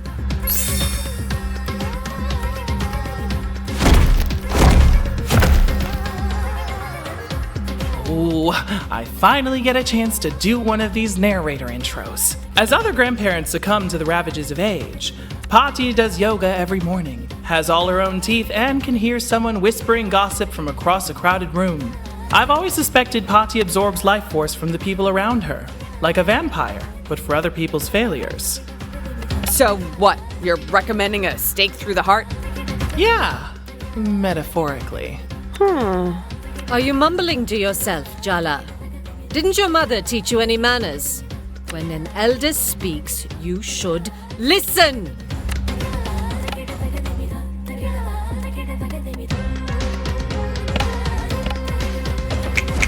You're so concerned about maintaining your dignity, holding up your pride, losing face, but you've lost something way more important.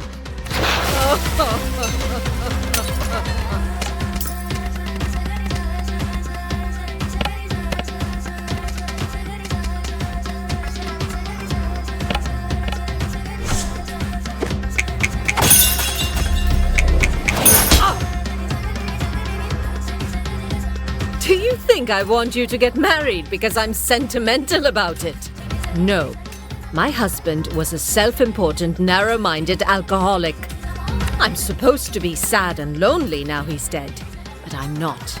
I'm relieved. Did he love you? I'm sure he did, in his way. He loved his clean house, his iron shirts, his hot meals. Can there truly be love without equality? My husband thought he was the undisputed master of the house. My master. It's hard to imagine Pati in that situation, but that was the reality for a lot of our grandmas and great-grandmas and great-great-grandmas from every culture. So you see, Jala, I'm being pragmatic. They don't call it the marriage market for nothing. It's a transaction. Pick a man to take you places, or work 10 times harder to get yourself there instead. What you can't do, my girl, is what you have been doing, and that's neither.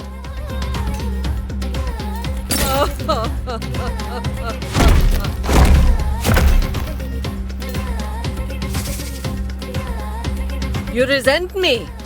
I'm just trying to make you better.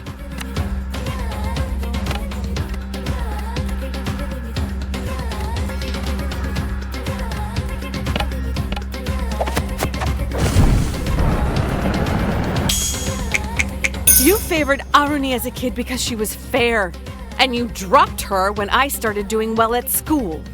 I pick winners, Jala. That's how we survive.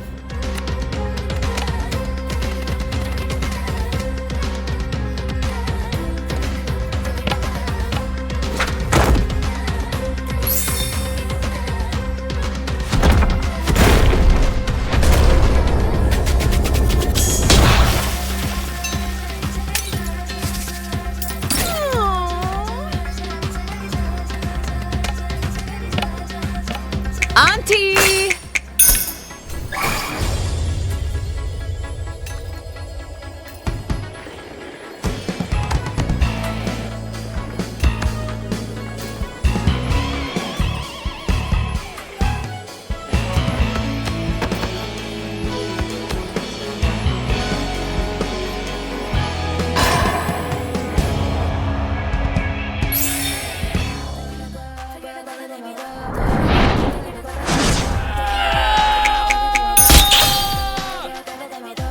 To be shattered to remake yourself. That's how you grow stronger. The spirit of Timber Hills!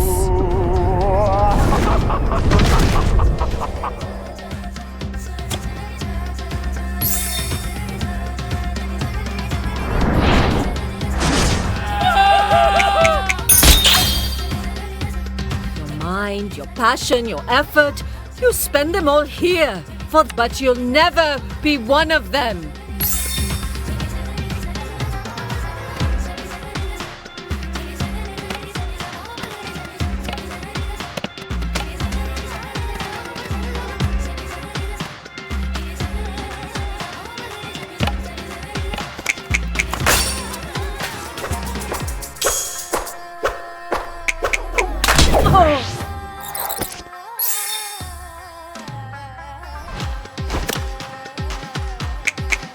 Is being happy all you want? You could be so much more. All I want to do is guide you. Why do you twist everything I do?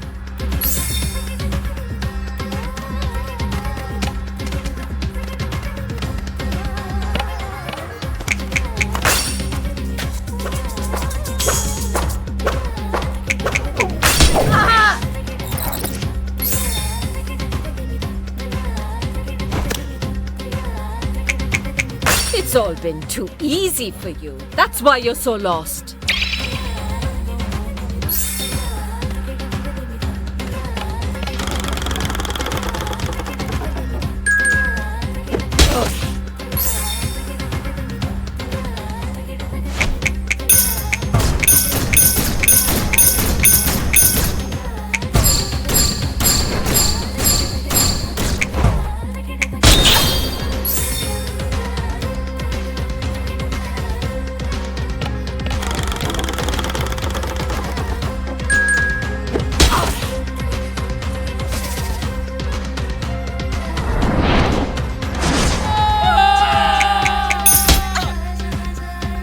Love isn't handing out gold stars and giving hugs. It's cold hard truth. It's bitter medicine.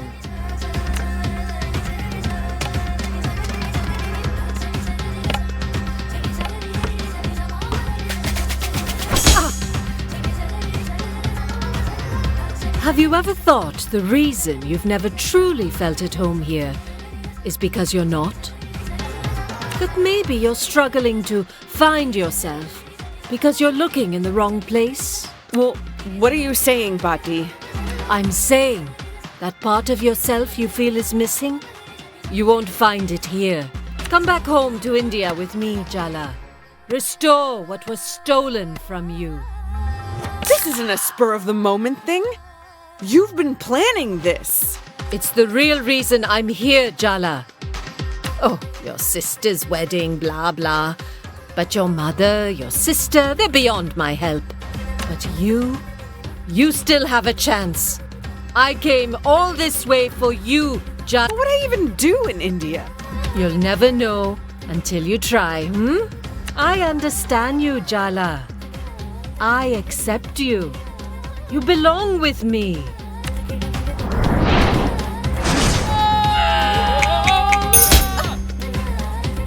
You think brilliant women are happy ones?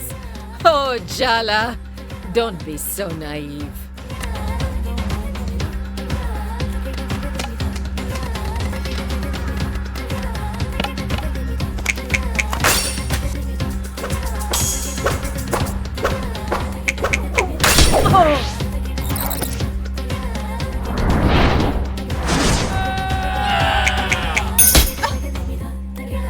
The last time you were near a Kanchipuram sari, you peed all over it. I was a newborn. And what were you doing changing my nappies in a silk sari anyway?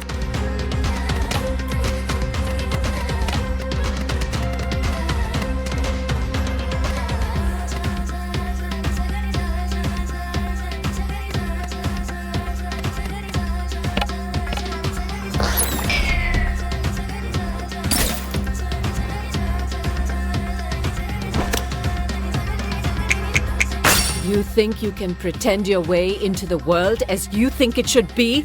No. You have to live in it as it is. Sometimes speaking across the generation gap is like speaking across different universes. Bet you wish you were in a different universe right now, huh? Seriously. It's time someone taught you a hard lesson, Jala. Let's settle this like grown women. With the most powerful weapons of all. Uh-oh. Our words.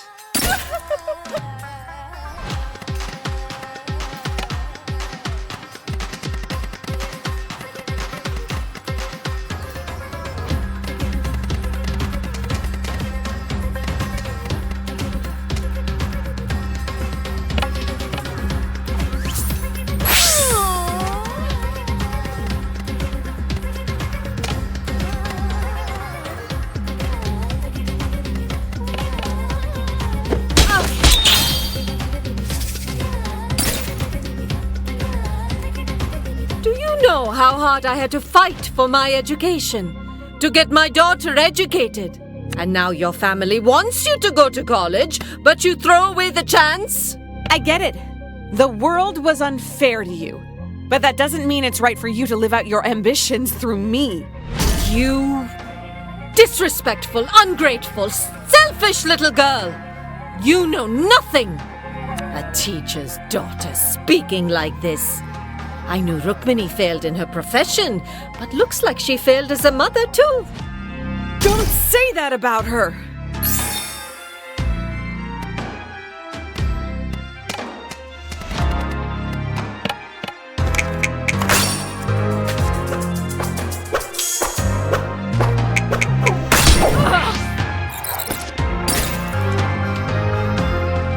You think you're an American? That you'll ever really be one of them? You'll always be a second-class citizen here. Just say you miss me, Patti. This isn't about me being American. This is about you feeling left behind. You live in this place which feasts on stolen riches and think you're different from these colonizers. Ha! You're even worse, because you've turned your back on your own. I am not seduced by the materialist comforts of the imperial core. I'm not.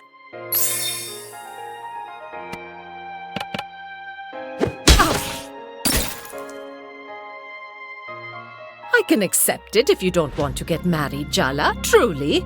But children? Children are a roll of the dice, thrown into our collective future, a way to keep playing long after you're gone. Don't you believe in the future, Jala? You're the one who said being a wife and mother isn't everything. Don't you believe in yourself, Patti? What will the world come to if intelligent women like us don't have children? Eugenics much? Don't you think your mother knows the reason you don't want children is because she failed you as a parent? I'm not refusing to have children to hurt Mom. But you know you're hurting her. You're breaking her heart.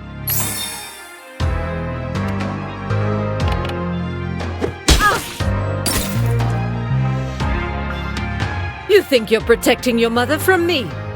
You're wrong, Jala. I'm hard on her because I love her. You don't even know her. You have Mom turning herself inside out for your approval. You've convinced her she needs you. You made that empty place in her soul, and you dangle the promise that she'll be whole if only she dances to your tune. I'm sorry for whatever made you this way, but I am done with your power games. You have no idea the sacrifices I made for her. For all of you.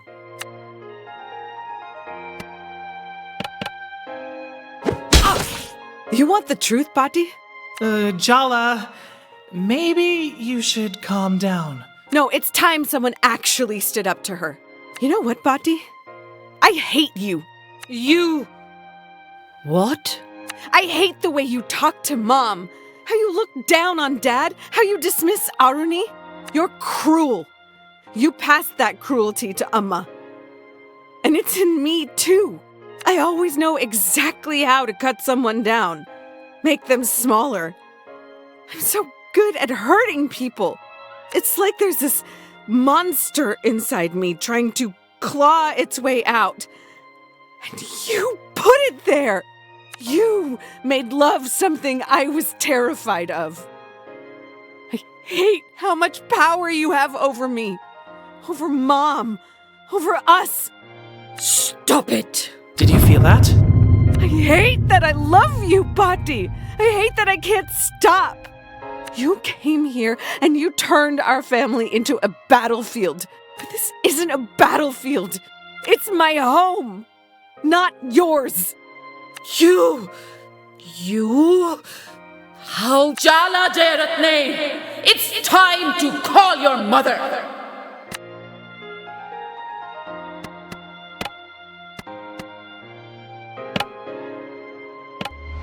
Mom!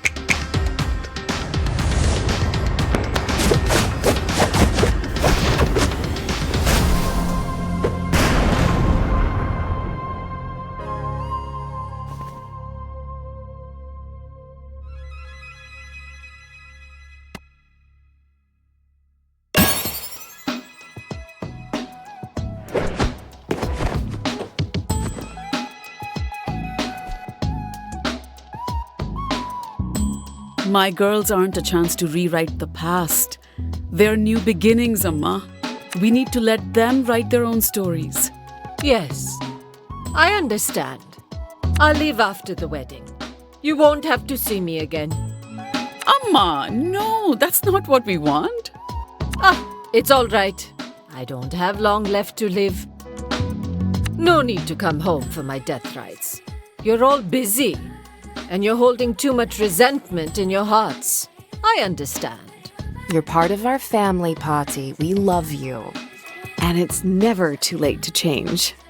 Change? I'm an old woman, Betty. I'm set in my ways.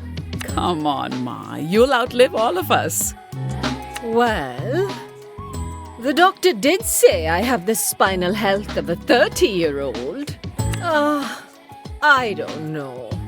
I have to think about it. I have to think about many things.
Indeed.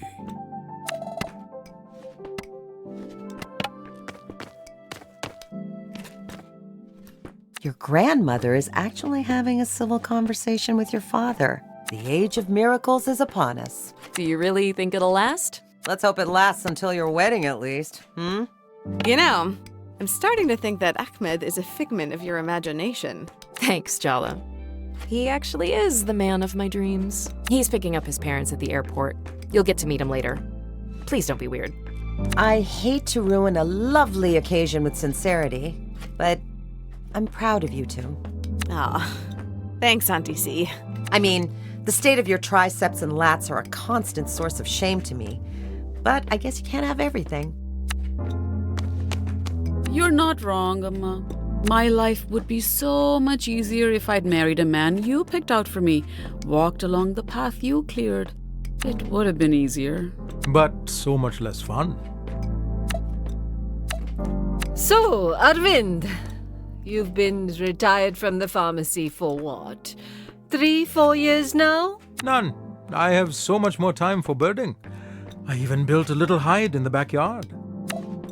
He's a bird watcher, Amma. No, Minnie, I don't just watch them. I listen too. That's why we prefer the term birding, as I've told you before. Like I said, he's a bird watcher. Do the birds need to be watched? Best to keep an eye on them, just in case. Well, you can never be too vigilant. I want to make it clear that I do not bird, despite Arvind's best efforts. The things I could tell you about the yellow-rumped warbler, not to mention the cedar waxwing. Arvind, not all of us share your obsessions. Amma's still jet-lagged. She'll fall asleep at this rate. Oh, sorry, I get carried away. It's a passion of mine, you know. No, it's okay. Tell me about it. I want to know. You... really? Yes, really. Now, come on. What in God's name is a yellow-rumped warbler?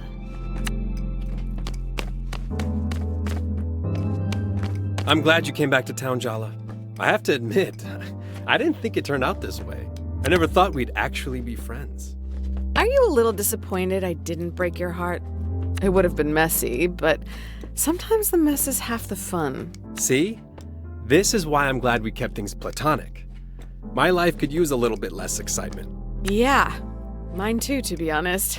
I'm glad we're friends too, just for the record. I'll always be your friend, Jala. Whenever you need me. Remember that, okay?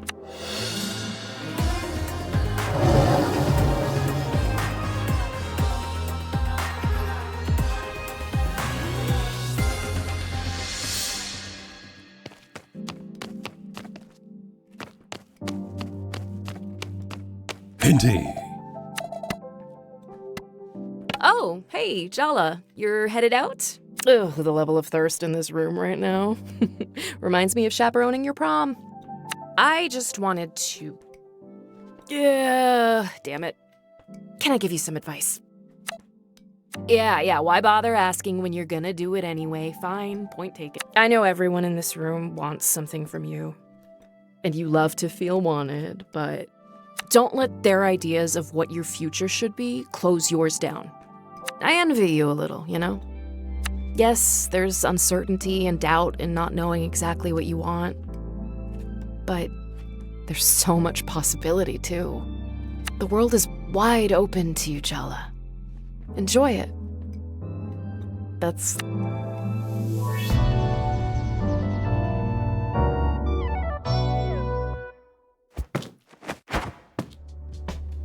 Indeed.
Do we have any blank VHS tapes?